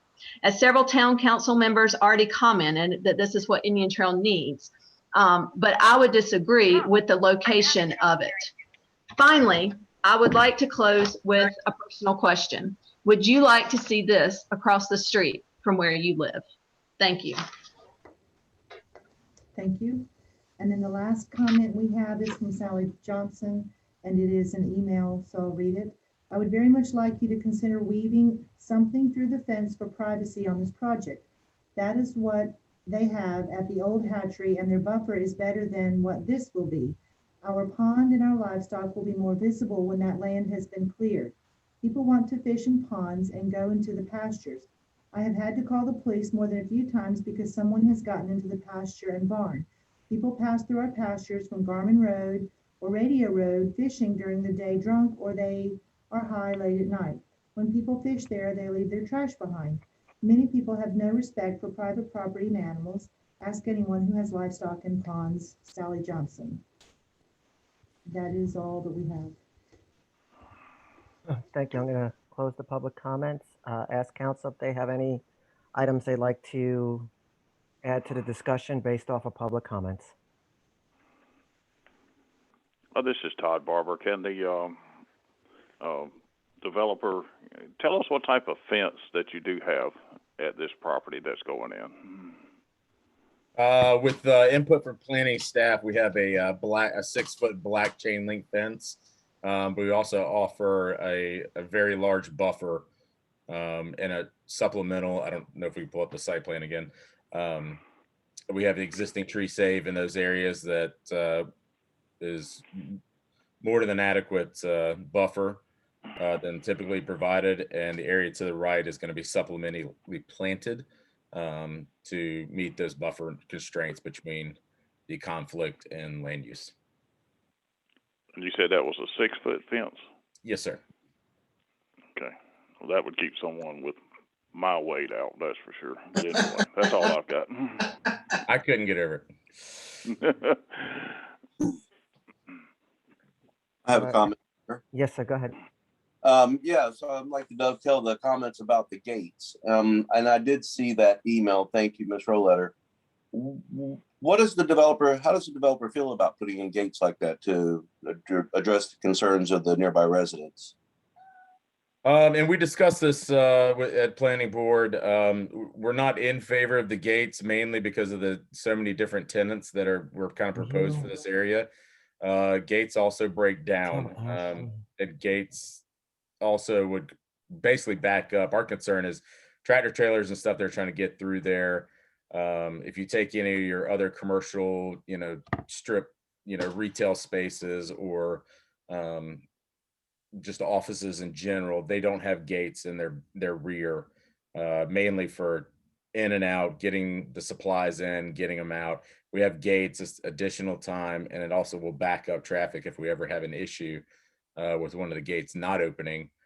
So then we're just going to stack out on Garmin Road with supply trucks, which is going to back up on the Old Monroe potentially. So we just didn't feel. We're also providing additional cameras that are on 24/7 on 4-camera minimum on every building corner to help reduce with that. Yeah, and I too am struggling a little bit with this left-hand turn off of Monroe Road, especially with the existing conditions out there right now. I mean, yes, I do want industrial and office to come to Indian Trail, but not at all costs. So that was an important comment that was made by one of the residents. Mm-hmm. All right, thank you. Sir. And Mr. Mayor, I got another question. Do the gates limit the sheriff's department be able to get in and out of there too? I mean, because I think they do. Everybody's gonna want that area to be patrolled up and down Garmin Road there. So I mean, would the gates limit them, or I mean, I don't know. I mean, what is your experience with that, Mr. Greason? I'm talking to. Oh, I'm sorry. Third something. Yeah, it would to a certain extent. I mean, we have lock boxes, obviously. And most of the gates for fire and emergency access. But obviously, yes, those do. I mean, you have to wait for a gate to open, and you have to get the key out and lockbox in that area. Our thought on obviously the concern from the community was that people would loiter or use this area to come onto their property, onto the residential properties and other things. What we were thinking and what the idea was is that we're trying to stop the flight risk right through the buffers and through this area if there is some sort of crime being committed and they run into the residential areas. Obviously being a 6-foot chain link fence, not all of us are going to be able to get over that. It would probably deter us from exiting and forcing us to go out the front of the actual property. Well, I know I'm dealing with sheriff's departments and different stuff, and a lot of times with business parks and things, sometimes like an open area, it's easier for them to have a view of just drive through. Yes, so sir. that's I know some of the other business parks around here, they're open, and people say, well, should it be gated? But it's actually an open area. You can see what's going on better than a gated. I just kind of looking at the openness of this, and from a security standpoint, I thought the lady made a good point, but sometimes I think that needs to be explained of, sometimes an open area is more secure than a gated area. So, that's just my point. I appreciate you answering that. Absolutely. Yes, sir. I'm no security professional by any means. Any other comments? Okay, this time I'm gonna close the public hearing portion, and voting on this will be at the March 23rd meeting.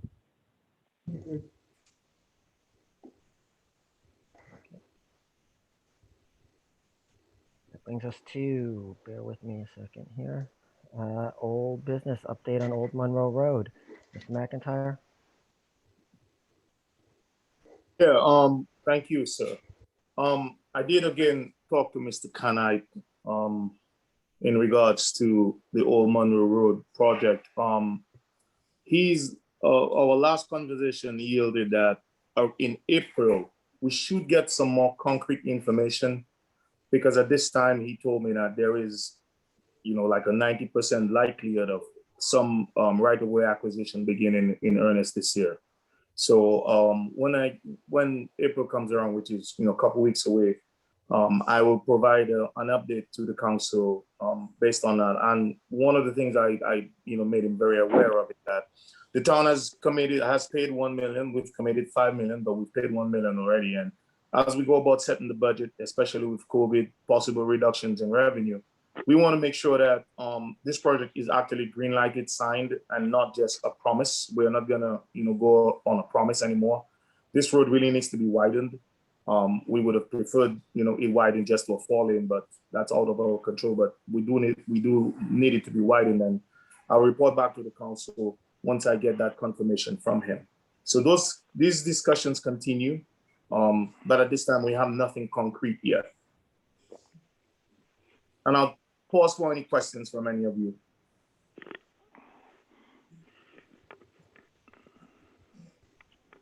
Hearing none, that's all I have, Mr. Mayor. Thank you for the update, Marcus. It's appreciated. That brings us to item B, Poplar Glen Phase 1, 2, and 3 Annex. If you bring up bring that up. This is from the previous hearing.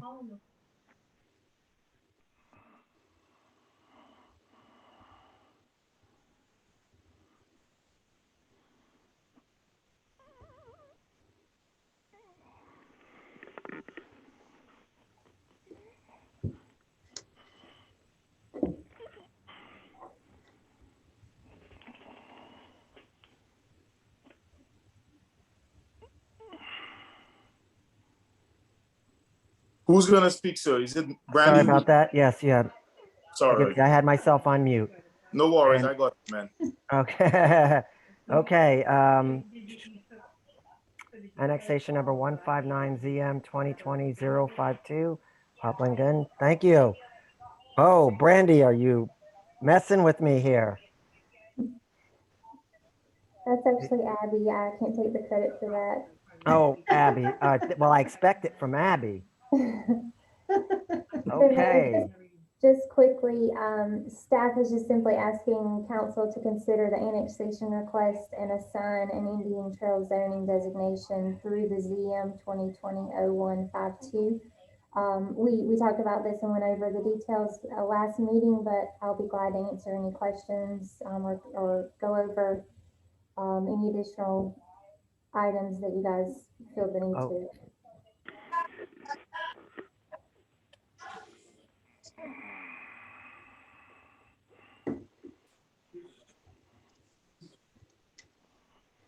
Okay. Sorry. Okay. I had so much going on around me there for a second. We'll need a motion for the annexation. Well, do you think that maybe council has any questions? They possibly do. I'm just trying to help you, man. I'm just trying to help you. I know. I'm sorry. I got blindsided here for a second and lost my No track. Council have any questions?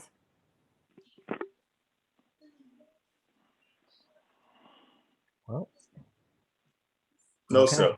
No, sir. Well, now we move on to the annexation. Need a motion. So, well, before we do, let me just ask a question. Karen, in this particular case, not just because of this one, this is fairly uncontroversial, but do we see if there's any, do we ask about any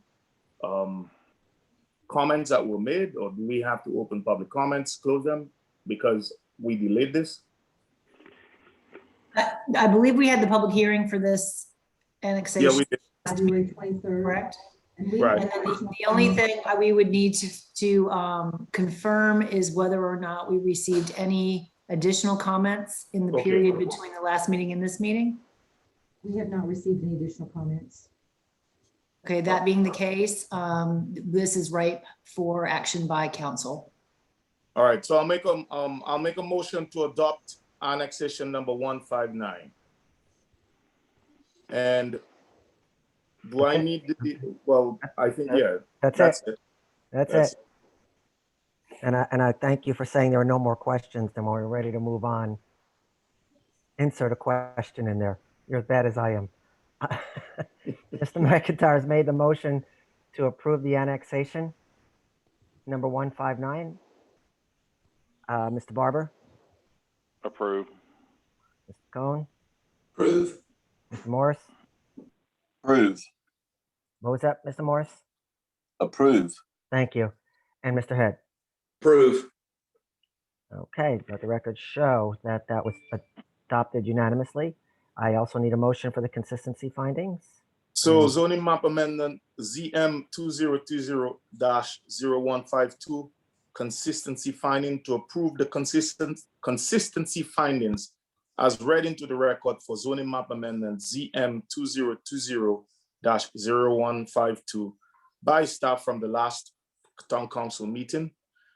And I want to make a motion. Well, I'll make a motion. Well, I need you to, Mr. McIntyre, can you also put today's date on that for the consistency finding?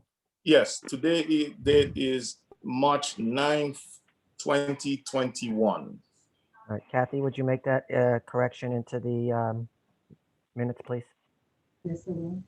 Thank you. Okay, sorry to interrupt you, Marcus. And I'll make a motion to approve the rezoning request ZM 2020-0152, ordinance number 210309-352. Mr. McIntyre has made the motion to approve the consistency finding as read into record by staff. Mr. Cohn, Approve. Mr. Barber, Approve. Mr. Head, Approve. Mr. Morse. Approve. Let the record show that that too was unanimous and carried. Mhm. Oh. Okay, that brings us to. All right, so we carried both of those in the same. That was both A and B, was it not? Mayor Alvarez? Yes, or B and Please, C? may I speak? That was a motion for annexation 159 to approve the annexation, and then we did a motion for consistency findings. We Did also do a need the separate motion for the zoning. for the ordinance 352?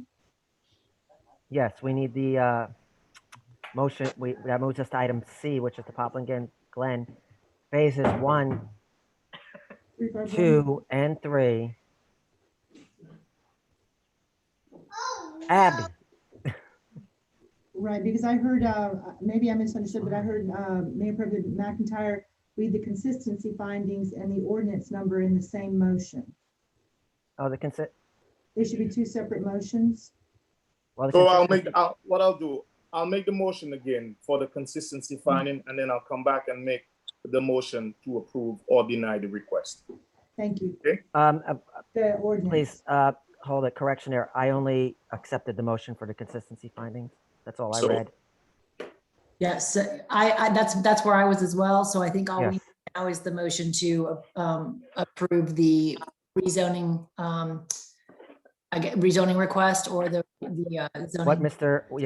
McIntyre was referring to was the zoning map amendment. Right, is I what he heard him said. read the ordinance number, but we're on the consistency findings, and then we just need another motion. So let me just, I'll just clean it up. So I'll make a motion to approve the rezoning request, ZM 2020-0152, ordinance number 210309-352.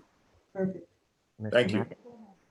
Mr. McIntyre has made the motion to approve the rezoning request. Mr. Barber, Approve. Mr. Head, Approve. Mr. Morris, Approve. who did I leave out? I didn't Cohn. say approve. It might be me. It's Cohn. Mr. Cohn. Yeah, approve. Thank you. Motion carries unanimously. Thank you, Kathy. Thank you, sir. That brings us to new business, Parks and Rec programming event update. Mr. Kramer.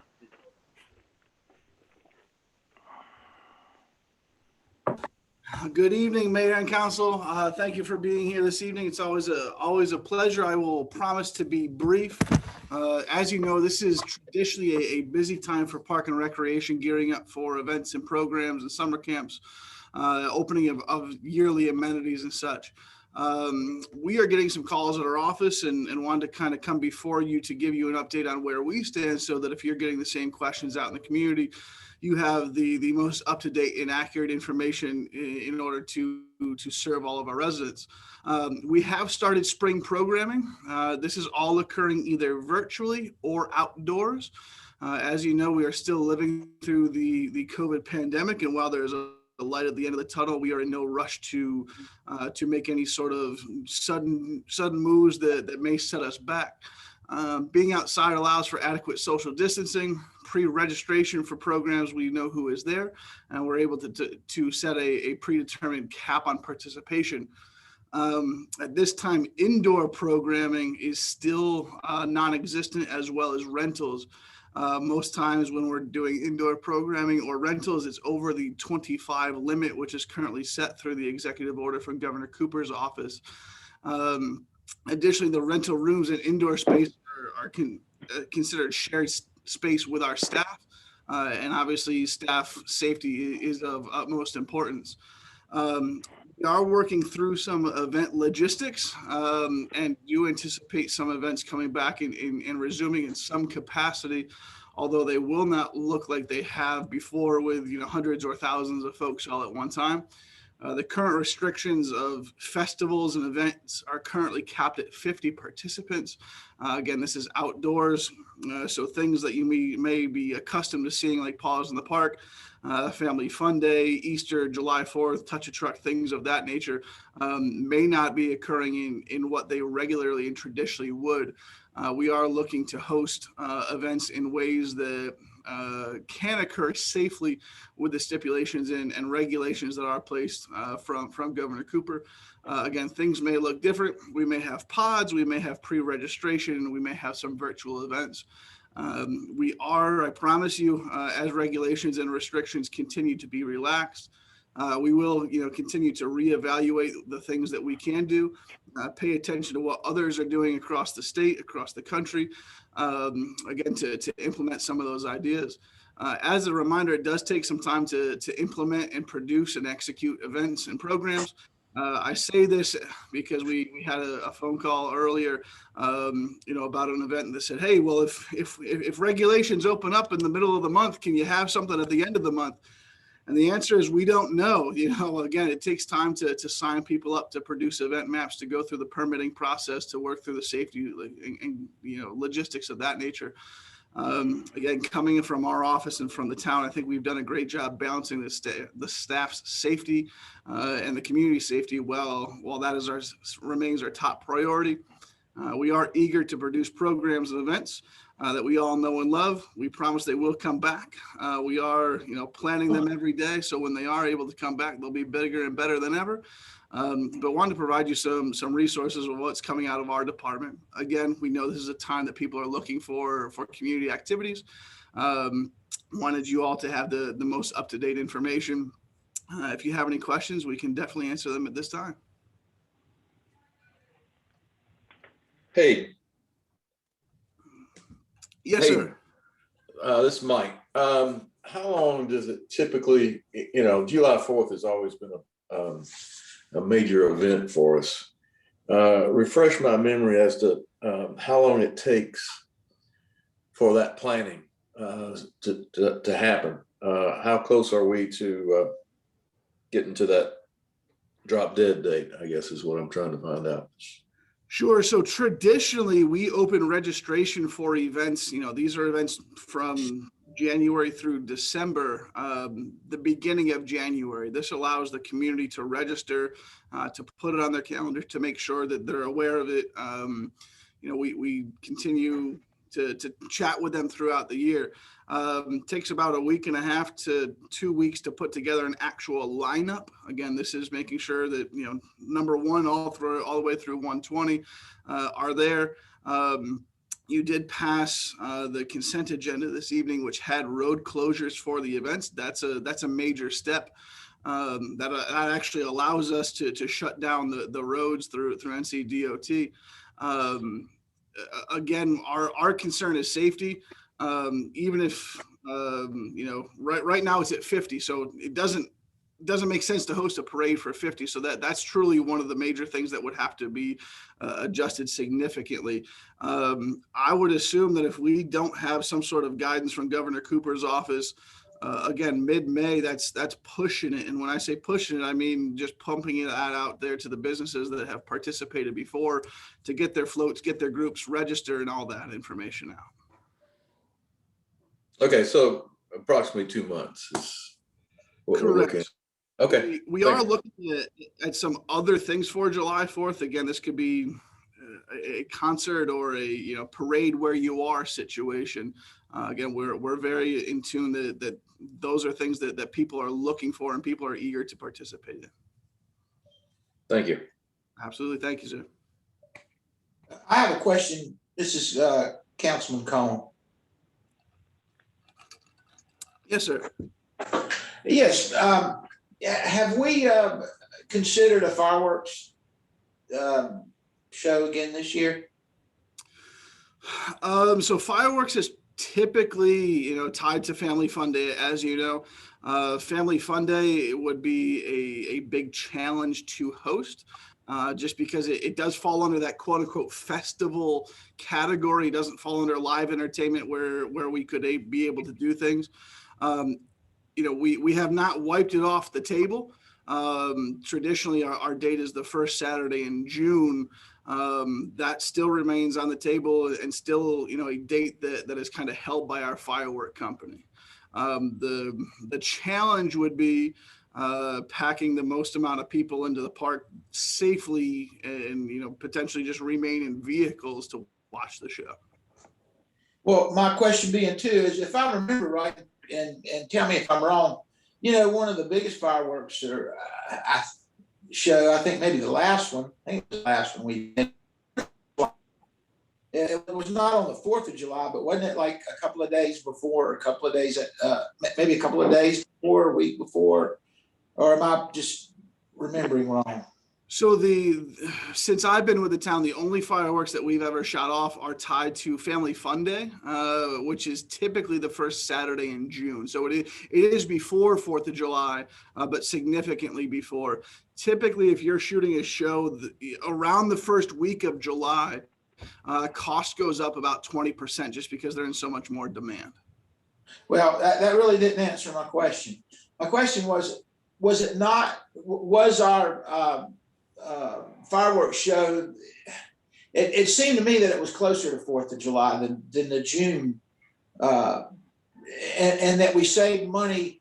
And I could be wrong, Hayden, but that we save money because, of course, if you do it on the 4th of July, it's very expensive because it's a day everybody wants to do it.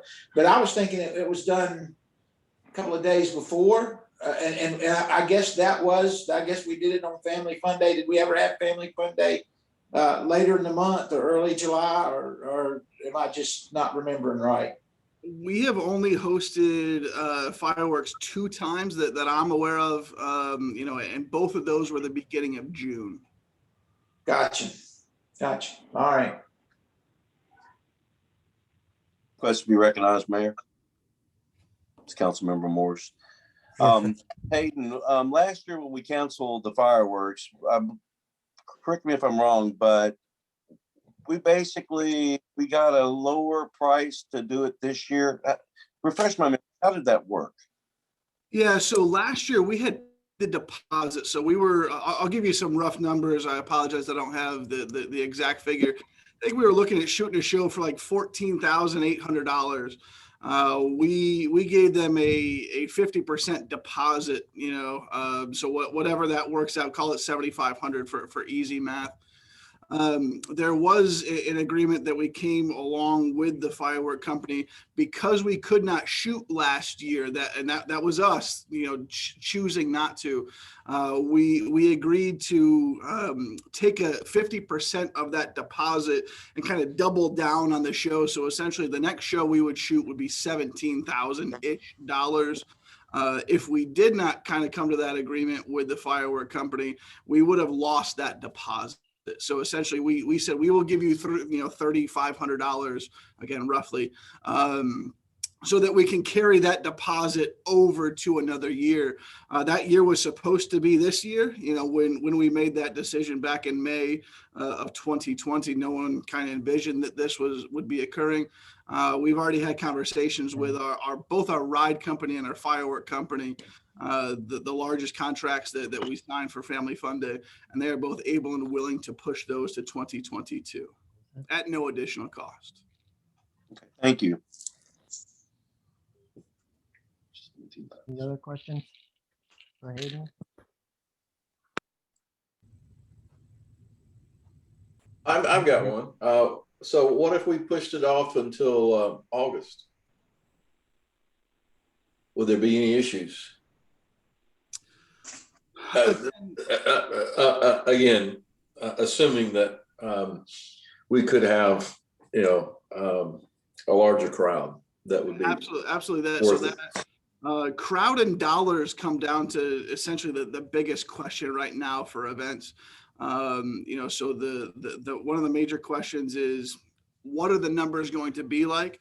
The second question is, are you willing to pay for fireworks essentially 2 times in a fiscal year, meaning if you were to shoot the show in August, as you suggest, or propose, when we roll around again to June for Family Fun Day, I think the expectation from the community is there to shoot fireworks.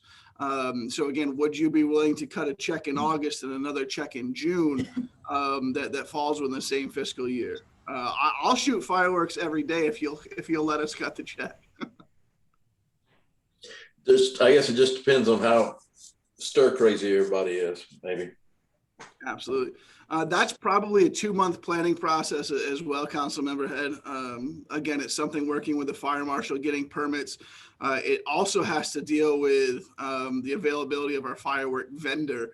Obviously they're the ones that carry the insurance and know how to shoot fireworks rather than our staff. Sure. Okay. It's Councilman Cone again, asking another question. I think that's an excellent idea from Councilman Head. I didn't think of that. And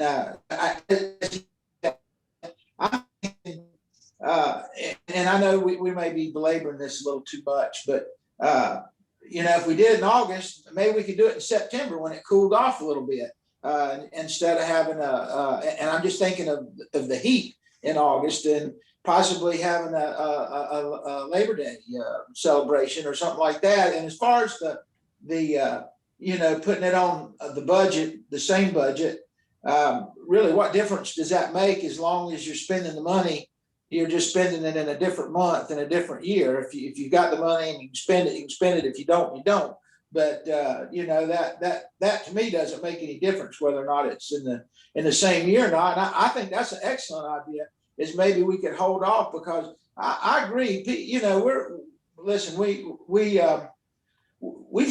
We need to have some fun. It's we've been in the house and doing things, and we're ready to cut loose. And if we can cut loose, and I just remembered the fireworks that we had at the last Fun Day, and it almost, it's Councilman Head's idea, but I'd almost like to see it a little bit cooler. Not guaranteed that it's going to be cooler in September, but I can imagine that'd be a perfect September day. And it was absolutely fabulous fireworks the last time. Y'all did such a marvelous job, and why not do it again?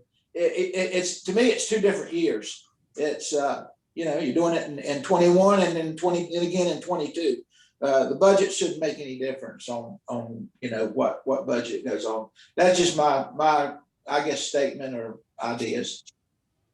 Hayden, this is Michael. Can you hear me? Yes, sir.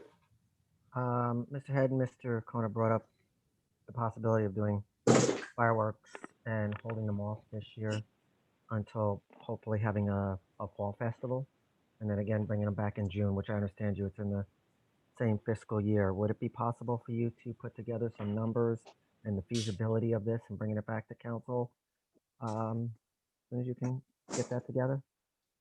Yeah, absolutely. We can take a look, take a look at a couple of dates and see what a contract would look like. Absolutely. And make no promises to the people. This is just a one-time thing. Then we'll go back to our old schedule, provided the world gets back to some sense of normalcy again in the future. Okay, Mr. Head, Mr. Cohn, that okay with you? Sounds good to me. Absolutely. Okay. I got Any a other- question. Yes, sir. This is Todd Barber.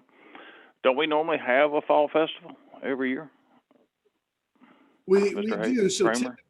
typically our fall festival is held the first Saturday in October. If you remember, the last one that was held was actually held on town hall property.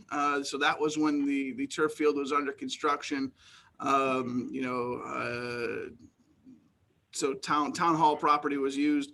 Councilmember Barber, you're probably trying not to remember that day. If you recall, that's the day you cut your thumb at the very end of the event. So I understand if you're not remembering.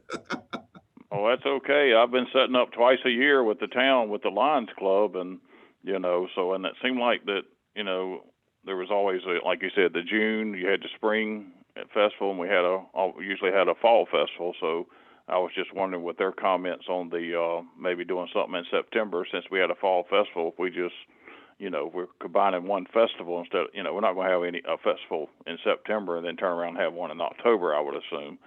So, yeah, I would be for, if you combine that or you have one fall festival and doing the fireworks, I'm okay with that. But I was just wondering, since I thought, yeah, we had like you said, a fall festival normally every year.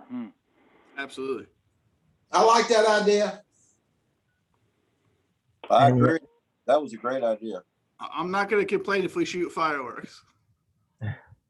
Mr. Mayor, one thing to consider as we plan those fall events, I think one of the things that the board has expressed in the past is doing something with powwow. So we need to figure out how all that fits into the grand scheme of things. So we'll look at that also. Thank you, Ms. McLaurin. Okay, is there any other questions or comments? No, thank you, Hayden. That brings us to Brookhaven traffic light discussion. Mr. McLaurin? Yes, sir, Mr. Mayor, this is an item that appeared on your agenda last in May of 2020 and that you deferred it to the meeting in March. Mr. Allen was present at the time, but in summary, this is I think a proposal from the town of Weddington to join the town of Indian Trail to do a local match in an effort to try to put a traffic signal at the intersection of Forest Lawn and Antioch Church Road for the Brookhaven neighborhood. While the light is technically not in the city, many of our residents in Brookhaven do use that light to get in and out. Without going through the minutes word for word, at the time there were some concerns about DOT as to whether they would perform or not, even if we put up the match. The way these projects work right now, it's estimated to be a $105,000 project. They're asking $35,000 from the town. And if there was local match, it would move up the priority list. What we want to do tonight is to see if you are interested in continuing to have discussions on that light. There is a study that was done by Kimberly Horn that if you are interested, we would get a copy of that study. I would ask Todd to review it, and we would come back in 2 weeks to give you that report. If you would like to contribute, we would put it in the 21-22 budget, and we would not release any money until such time the DOT would put the light up. Okay, any questions? Yeah, I have a question. What would be the contributions from the three different parties? Town of Indian Trail, Town of Weddington, and DOT? As I understand the project, Mayor Pro Tem, we would put up 35. I think Weddington would put up 35. They may go a little bit more than that. And the state would pick up the rest. A lot of times on these state projects, while it may not meet the criteria, if there's local money put into the project, it tends to move up the list. I have a question. David Cohn. Go ahead, Mr. Cohn. Is there any way that we know of a priority for this light? I mean, aren't there priorities all over Indian Trail on different for putting a light up or certain intersections? Is there is this like the number one priority to put a traffic light up, or is there many other areas in the town of Indian Trail that need that may need it on a higher priority? I can't speak to that tonight. I do, just reflecting over the minutes from last year, it was not DOT's highest priority. However, if local contributions were made to offset the part of the cost of the project, then it can move up the list and become a higher priority. We'll be happy. I'm thinking of a priority on priority of necessity, of danger or necessity. That's what I was talking about. But anyway. I can try to get that information for you. Okay. Is there any? This is Todd Barber, because, yeah, that's a good point by Councilman Cone, because I know a lot of people would love to see a stoplight at Indian Trail Road and Gribble Road.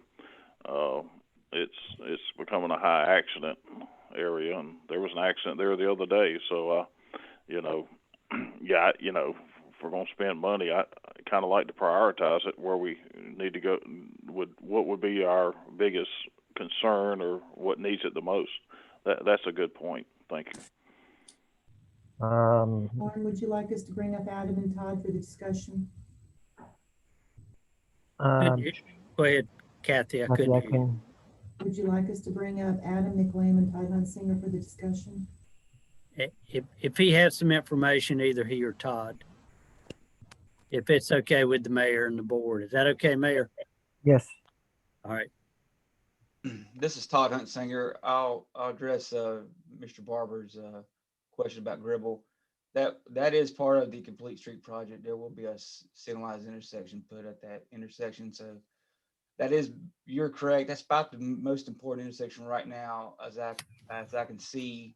Without doing some other studies, the other intersections, we've never got any feedback from residents about having issues with other non-signalized intersections in town. And if we do have complaints, they usually future developments are going to take care of those intersections. So we can start to look at that closer in the future. But at this point, all we know for sure is that we're taking care of Gribble at this point. Thank you, Mr. Huntsinger. You're welcome. Couple of things. Go ahead, Mr. Morris. You can go first. So, Sean Wirt, he's the HOA gentleman or the president of the HOA for Brookhaven. He brought this to us. And this was something that they were even chipping in money on. Is that even a possibility?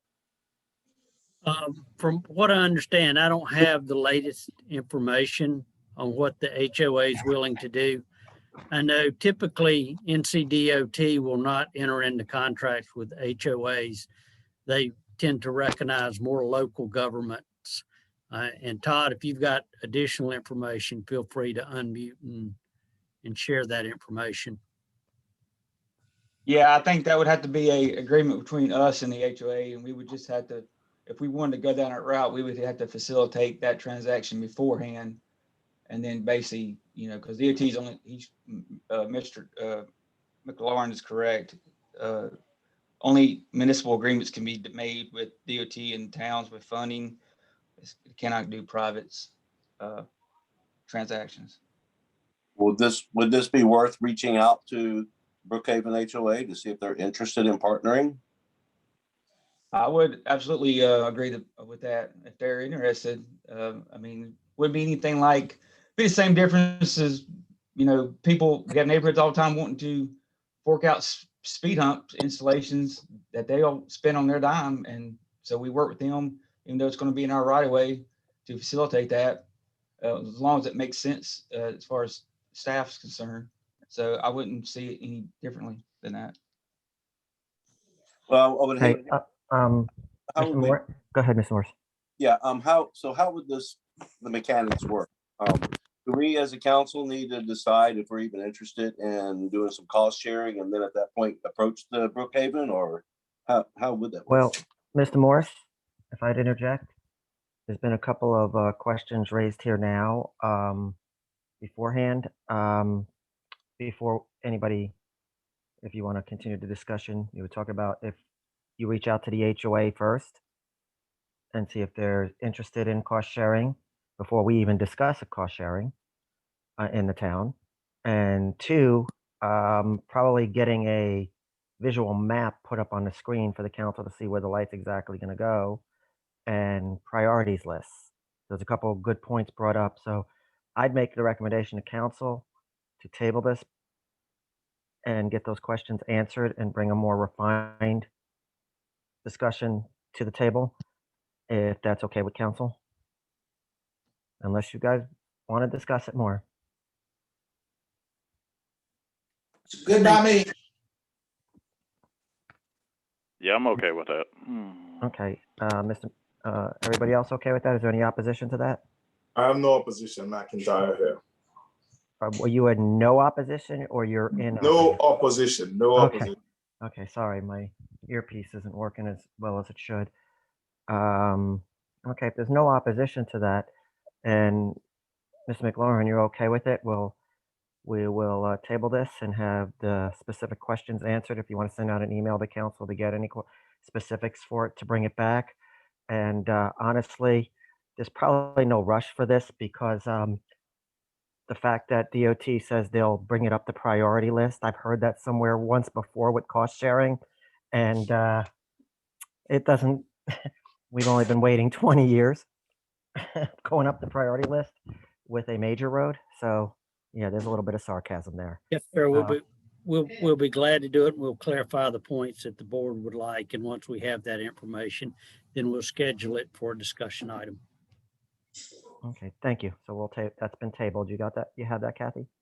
Do you have a table to a specific date or just in general? Just in general until the questions can be answered, and Mr. McLaurin will put it back on the agenda. Thank you. Sometimes you can't get a hold of a HOA as quickly as you'd like. That brings us to litter update. Adam, are you still with us? Oh, you skipped one there. Oh, all right. Discussion on continued meeting as virtual format.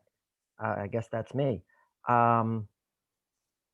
It's the first meeting in February, and just wanted to bring this back up as we said we would in the beginning of February. We're in March, sir.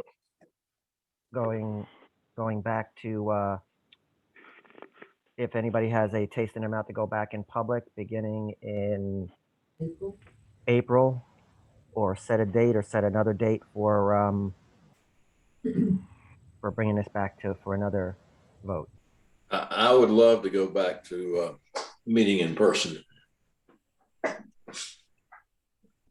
I agree. I think that it was successful yesterday, and I'm looking forward to it. Perhaps maybe the first meeting in April we could start.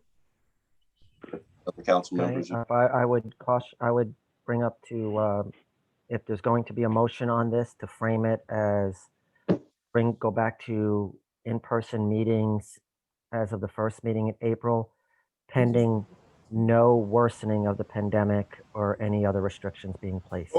Before we make that motion, I have a question. Yes. Part of the concern is that, for me in particular, is that people not wanting to wear their mask when they're sitting up on the dais. I can't tell anybody what to do, but if I'm going to be sitting in a room with people meeting, we have to be committed to wearing our masks. That's just me personally. I want to protect myself, my family, and others.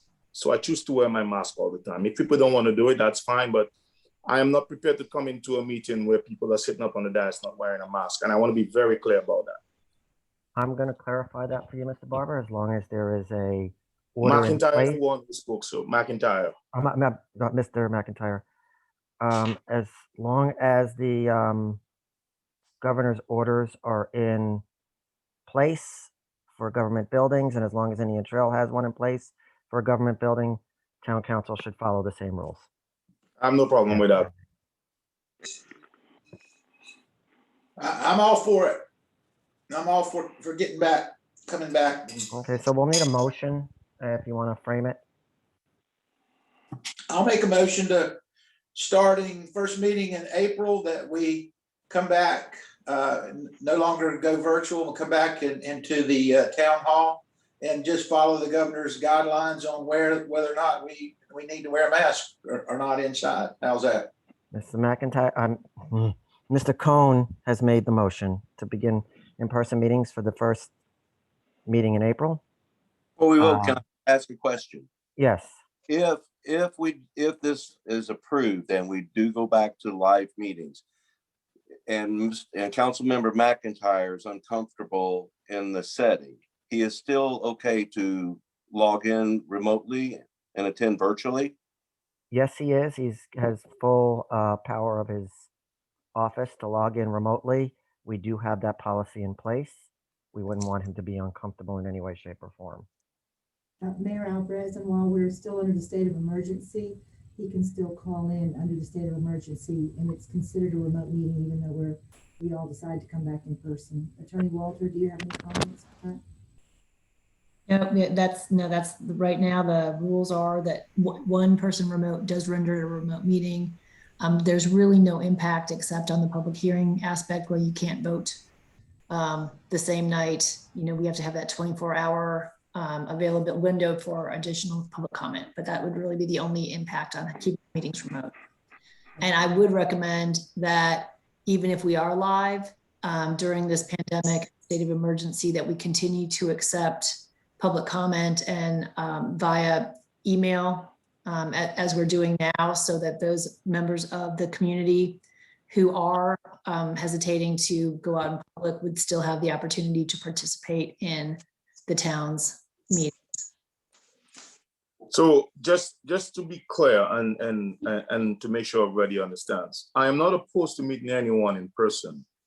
What I'm opposed to is meeting in person without masks in a room. If we're outside and you want to take off your mask, as long as we observe the guidelines from the CDC, I'm fine with that. But if I'm going to be in a room meeting with my colleagues, I'm going to follow the order and wear a mask to protect myself and the people that sit in or in the room with me. So I just want to be clear on that. And just adding to that, currently there is still a wear your mask inside order. And as long as that is in place, I do recommend on the legal side that everybody who is in a live meeting wear a mask in public. Yeah. In other words, I will adhere to what the governor or the CDC is saying. Once, as things change, we change and amend. But I wanted to be clear on that. Yes, sir. Okay. I Anyone believe else? that's all covered in the motion, Mayor. That's the motion I made.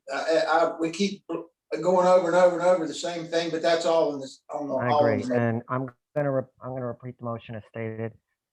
Council agrees to go back to in-person meetings, first meeting in April, and adhere to all of the governor's mandates and or within government buildings and town mandates within government buildings as required to by wearing in regards to wearing masks and any other orders.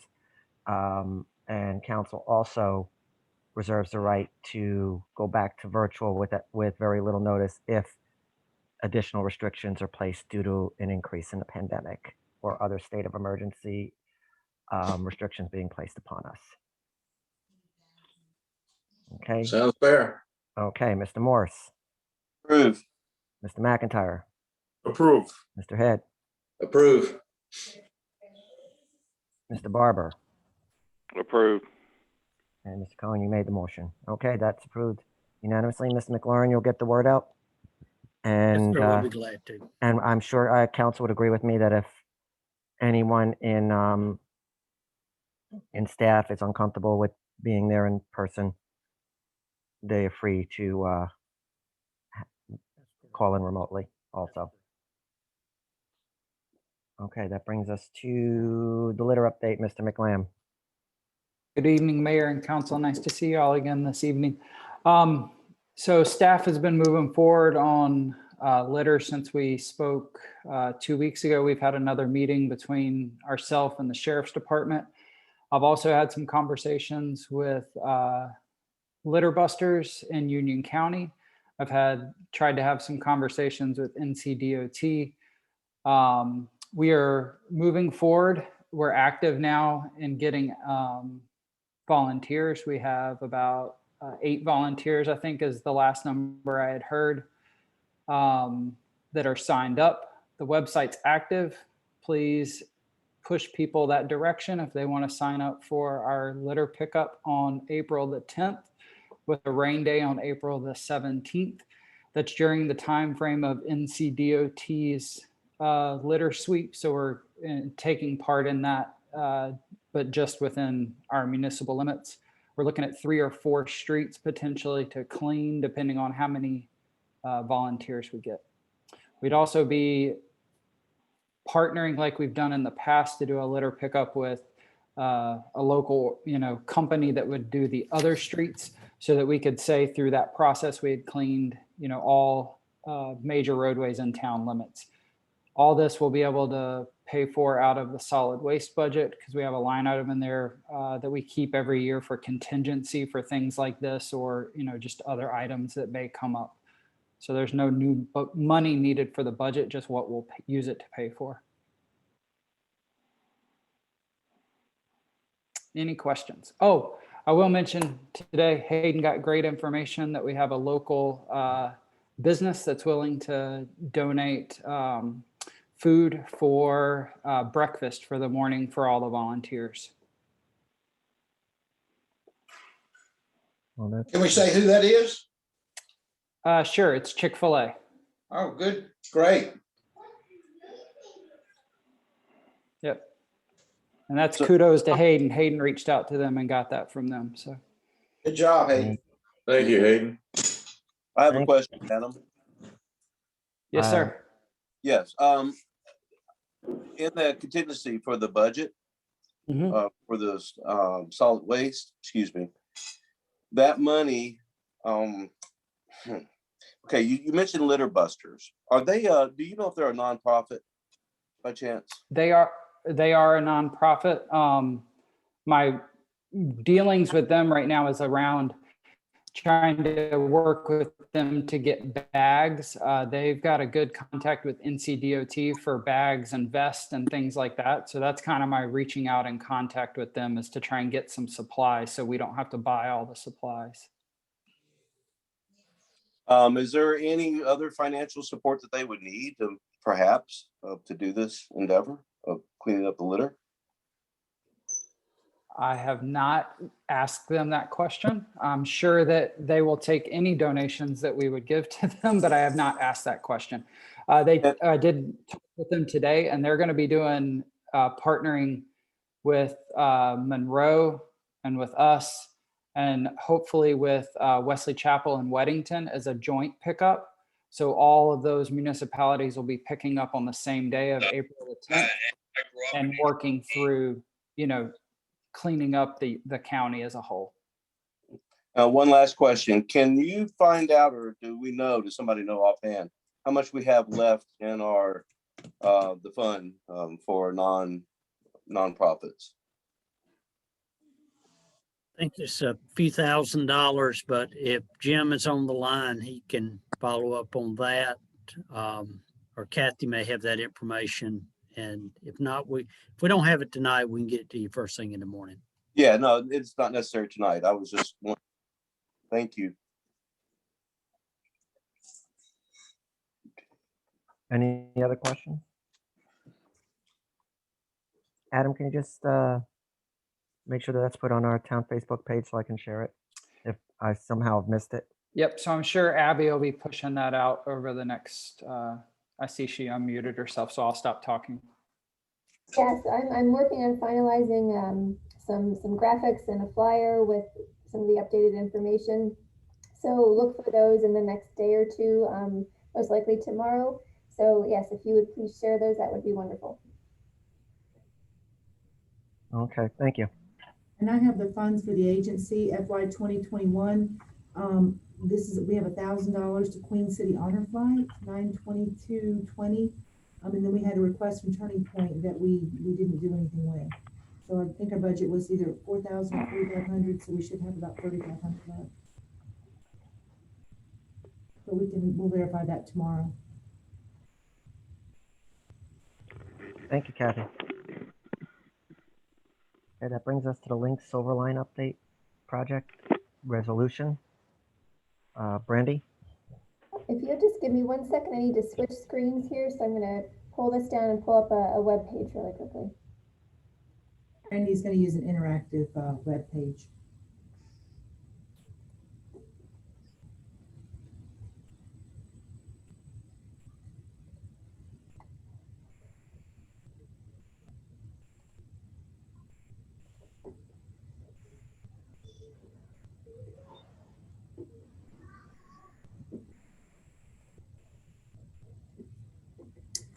Okay, can everybody see that? Yes. Thank you, Abby. If you could zoom in just a little bit to the end of that line. Thank you. So, good evening once again, Mayor and Council. The Town of Indian Trail staff's been involved over the last 18 months with the Link Silverline project. Although this project is still in the preliminary phases, the current proposed alignment does bring this project into Indian Trail via Matthews Indian Trail Road and terminating somewhere close to Town Hall. This was staff's preferred alignment and serves the town much better than some of the other considered alternatives. The proposed project will be forwarded to the Metropolitan Transit Commission, and CATS wishes to have the Town Council adopt the attached resolution in support of this proposed alignment. So staff tonight is requesting that Council consider the adoption of this proposed resolution. And just referencing the interactive map that Abby has along the way, you can see that there were 3 options that were considered for this area. One was coming straight down Matthews Indian Trail Road. One was coming down 74, which hits a lot of the federal guidelines. So we were a little worried that maybe that's what they would land with, but very pleased to see that where it kind of wise off is actually coming down Stallings, or crossing over Stallings Road, and actually comes behind the hospital property, and then on to Matthews Indian Trail Road, which we think as a staff collectively will serve the town better than being on 74. I'll be glad to answer any questions you may have. Thank you. Any questions for Brandy?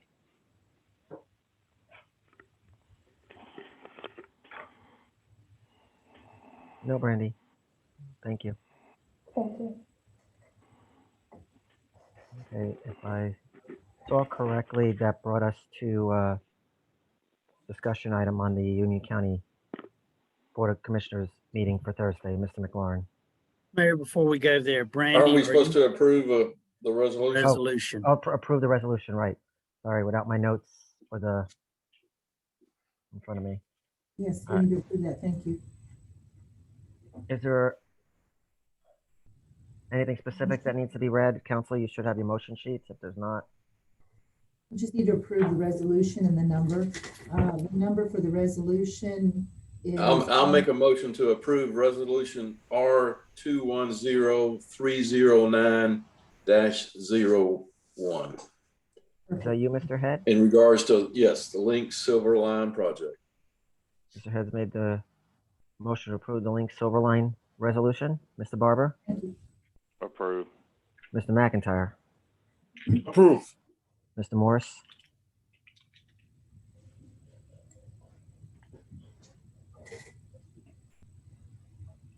Jerry, are you there? All right, we'll skip over to Mr. Cohn. Approve. Did I lose Mr. Morris? He's showing up, but he's muted. He's got his camera off too. Okay, so going once. Jerry, going twice. All right, let the record show that's passed unanimously. As Mr. Morris's vote counts as a yes, since he's still in, since he has not been let go by council by vote. He's still in the meeting. Thank you. All right, that moves us to the discussion, correct? What I want to do is just give you a brief overview on Thursday. There's a growth and development meeting. They have moved the location to South Piedmont. I've sent you the new location. It does start with a sign in at 7:30. They start meeting at 8 o'clock, going all the way till 4. And I'll send you a copy of the agenda tonight, or certainly first thing in the morning.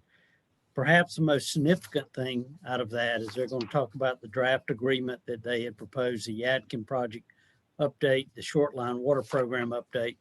But then the cities are each given 15 minutes to give a presentation on some of their needs.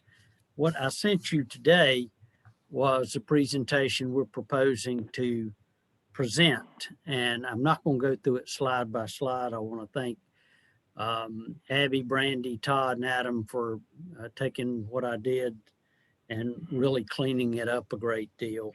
And so what I want to tell you about that, and look at this at your leisure, I think there's some interesting information that certainly I didn't know about the impact, the positive impact we're having on the county resources. We want to talk about, spend our 15 minutes talking about three things: the current trends and successes, as we talked about last night. We have had some successes working with the county, and we want to stress our investments in the Indian Trail community. So that it's just, we're not just sitting back hoarding stuff, but we're actually investing in ourselves, which I think is very good and very positive. And then talk about our needs and concerns. As we put this together, there was something that stood out. Our residential single family, we hear that Indian Trail's just throwing a bunch of houses up there, but actually our residential is only 71% and multifamily is less than 2%. If you look at our business and commercial ratios, we're at 25%, which I think is much better than maybe some other folks in the county. But as you get over into the slide presentation, I had a chance to talk to Chris Platte about the impacts of jobs inside the town of Indian Trail. And he said, Mike, he said, there are 8 projects since 2017, and these numbers are conservative. He said, there are 8 projects, $49.1 million worth of investment, 215 jobs created with an average of $20 an hour. That equals to 26% of all projects, 12.2% of all investments, and 37% of all jobs countywide, which I thought was a great news to hear. And so we kind of go into our needs and concerns, and then we talk about the vital need for having adequate water and sewer, not only for economic development, but also for public health. So hopefully you'll be there on Thursday, and hopefully you will find that this presentation meets the needs that you want to convey to the county. And unless there's any other questions, that's my report on that subject. Any questions for Mr. McLaurin?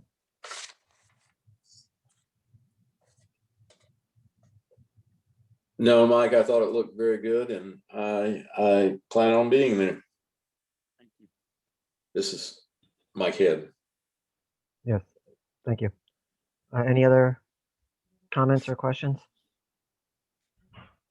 I'm ready to move to manager's update if there's no questions or comments on that item, sir. Doesn't appear to be, so go ahead and move to your manager's update. All right. By the way, there is no closed session. Last night's meeting, I think, was very successful, and I've heard some positive comments from many of you. You also said some very kind things about me, which I certainly appreciate. And in my remarks back to you, I left out an important component that any success that I've had has not only been support by the board, but by the great ideas that come from the staff. And the staff is really the ones that makes the wheels of this government turn. So I certainly meant to say that last night, but in the moment, it slipped my mind.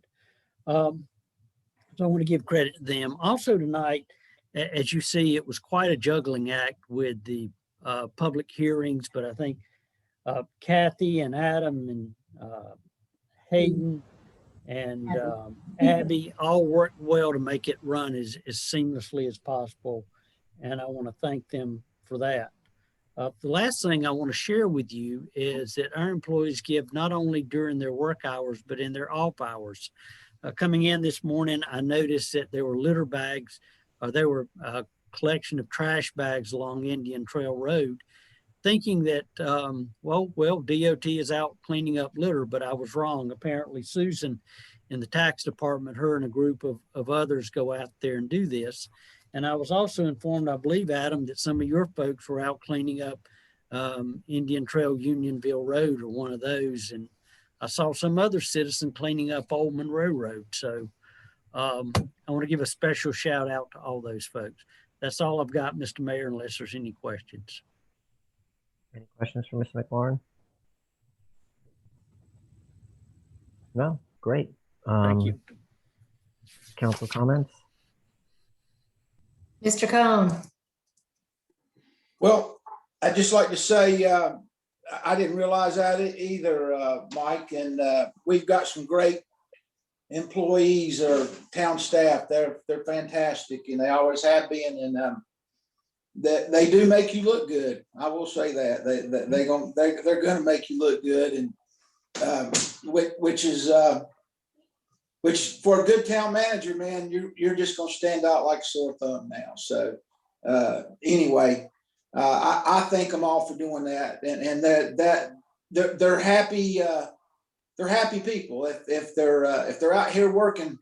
I've been here long enough over the years to know that the attitude of our staff shows in what they want to do for the community and what they'll do for extra in their time when they get out there and do that. And I'm proud of them. I'm proud to be a part of that staff. And with that being said, I really don't have a lot more to say.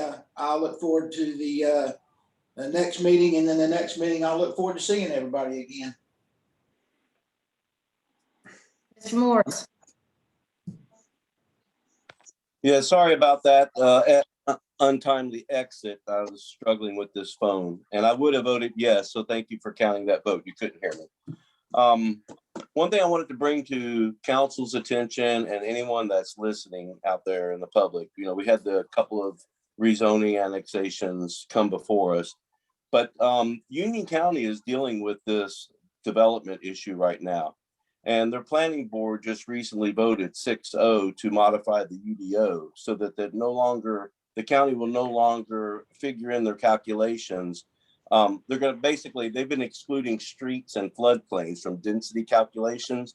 And next Monday, I believe it is, on the 15th, there is going to be a vote by the county. And that could determine how the properties are going to be developed in the county. So when we have the county coming and they're saying, oh, well, I can just go to the county and have it zoned, and it's already RA40 or R40, and I can put 2 houses on an acre. Well, that might be true, but that's 2 houses on a buildable acre, and it doesn't include the floodplains and the whatnot. So I just am preparing the rest of the council to not be hoodooed by any developer walking in here and threatening to take it back to the county, because they may not find it as favorable conditions as they once thought. Last night's meeting, very good. I think a lot of good planning is coming out of that, and I'm really looking forward to seeing what the budget looks like. One of the things with these developments coming in, again, we all know that we have limited water and sewer. So we as a council, we need to be very selective on what we're approving and what we're how we want to see Indian Trail grow. We want the light rail, but will water and sewer support it as well as some of the other developments that are brought forward. And to the folks on the over at Garmin Road, I live right here by 74, so I'm quite familiar with 3-story buildings and the whatnot. But the reality is 74, Monroe Road, and one day it's going to be Secret Shortcut. Those are major thoroughfares, very conducive for office. So hopefully we can find a way to make this work for the residents and the developer. And with that, thank you, staff, and y'all have a great week. Sorry, Mr. Barber. Thank you. First off, I think the town has a staff here we can be very proud of. And with that bow tie and formal look, with Mike Milhorn there, the staff and everybody's looking good. How's that? So I feel like I'm underdressed over here, but that's okay. I'd like to congratulate Nick Spector from our Indian Trail Boy Scouts Group 276 on becoming an Eagle Scout. So really proud of what he's done. Next, I'd like to give thoughts and prayers to the family of James Henson. This month we lost just a great person here in Indian Trail.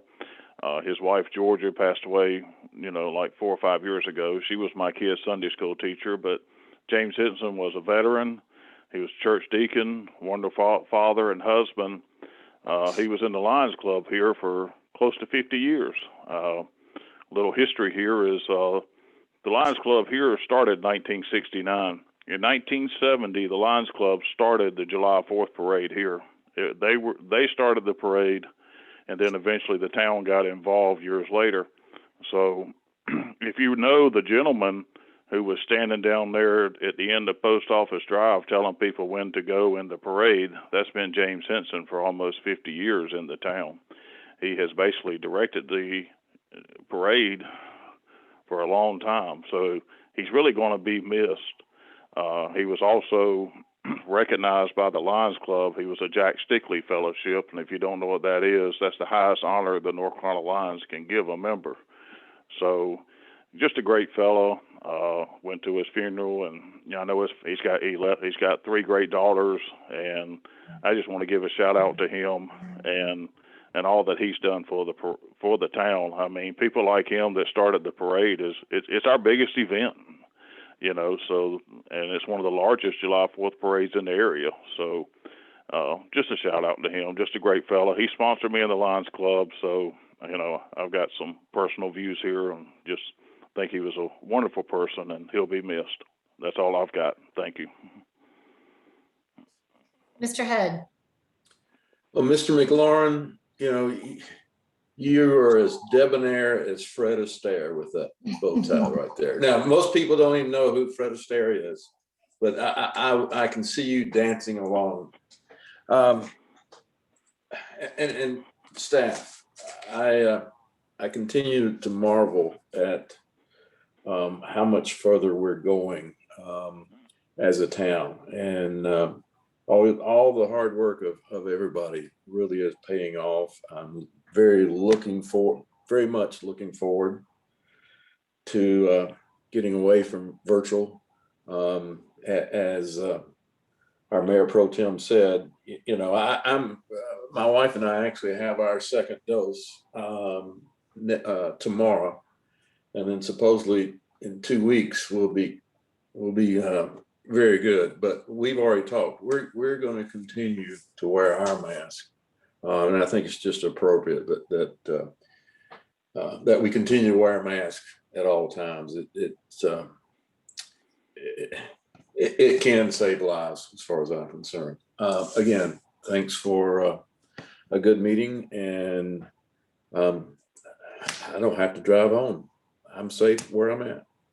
Everybody have a good evening. Thanks. Mayor Alvarez. Well, it was nice thanks for giving a shout out to those who picked up the trash. That was really very kind of them to take the time to do that. And great meeting yesterday. Kudos to staff on everything they're doing. And really, that's about it. Everybody, this one's for Mr. Head. Drive safely getting home, and have a great night. And Mr. McIntyre. Thank you, Karen. To all those who are eligible to receive the vaccine and want to receive the vaccine, I'd ask that you do call the county or sign up on the website. I did get the vaccine yesterday. I will admit that there are sometimes some side effects with pain in your arm and different things, or it affects people. But I'm doing this because I believe in the science, and I'm gonna take it so that way I can, if I get exposed, that I'll not be hospitalized or hopefully have a mild case. There are a lot of people who unfortunately lost their lives because of COVID-19. We're now meeting virtually because of COVID-19. I haven't seen my parents in almost a year and a half. My wife has not seen her parents in almost a year and a half. And, for us to do that, we would have to travel. So I want to encourage everybody to continue wearing your mask, follow the directions. At some point, I expect us to not have to wear masks and, be able to be outdoors and eat in the restaurants safe and all that. The small businesses, especially in town, they've been forced to reinvent themselves and their business model by having a lot of takeout and so forth. So I'm really hoping that we can get across to that point where people can dine in and out as much as they please, and that we can put this behind us. Staff, Mr. McLaurin, you and your staff want to appreciate, I will say I appreciate all that you guys do. To all the people who volunteer within the town, whether it's picking up the trash or the litter around or on the various board and committees, I want to say thank you to all of you. It does take all of us to put in our time and help out. And I appreciate that. And everyone have a pleasant evening. Thank you very much.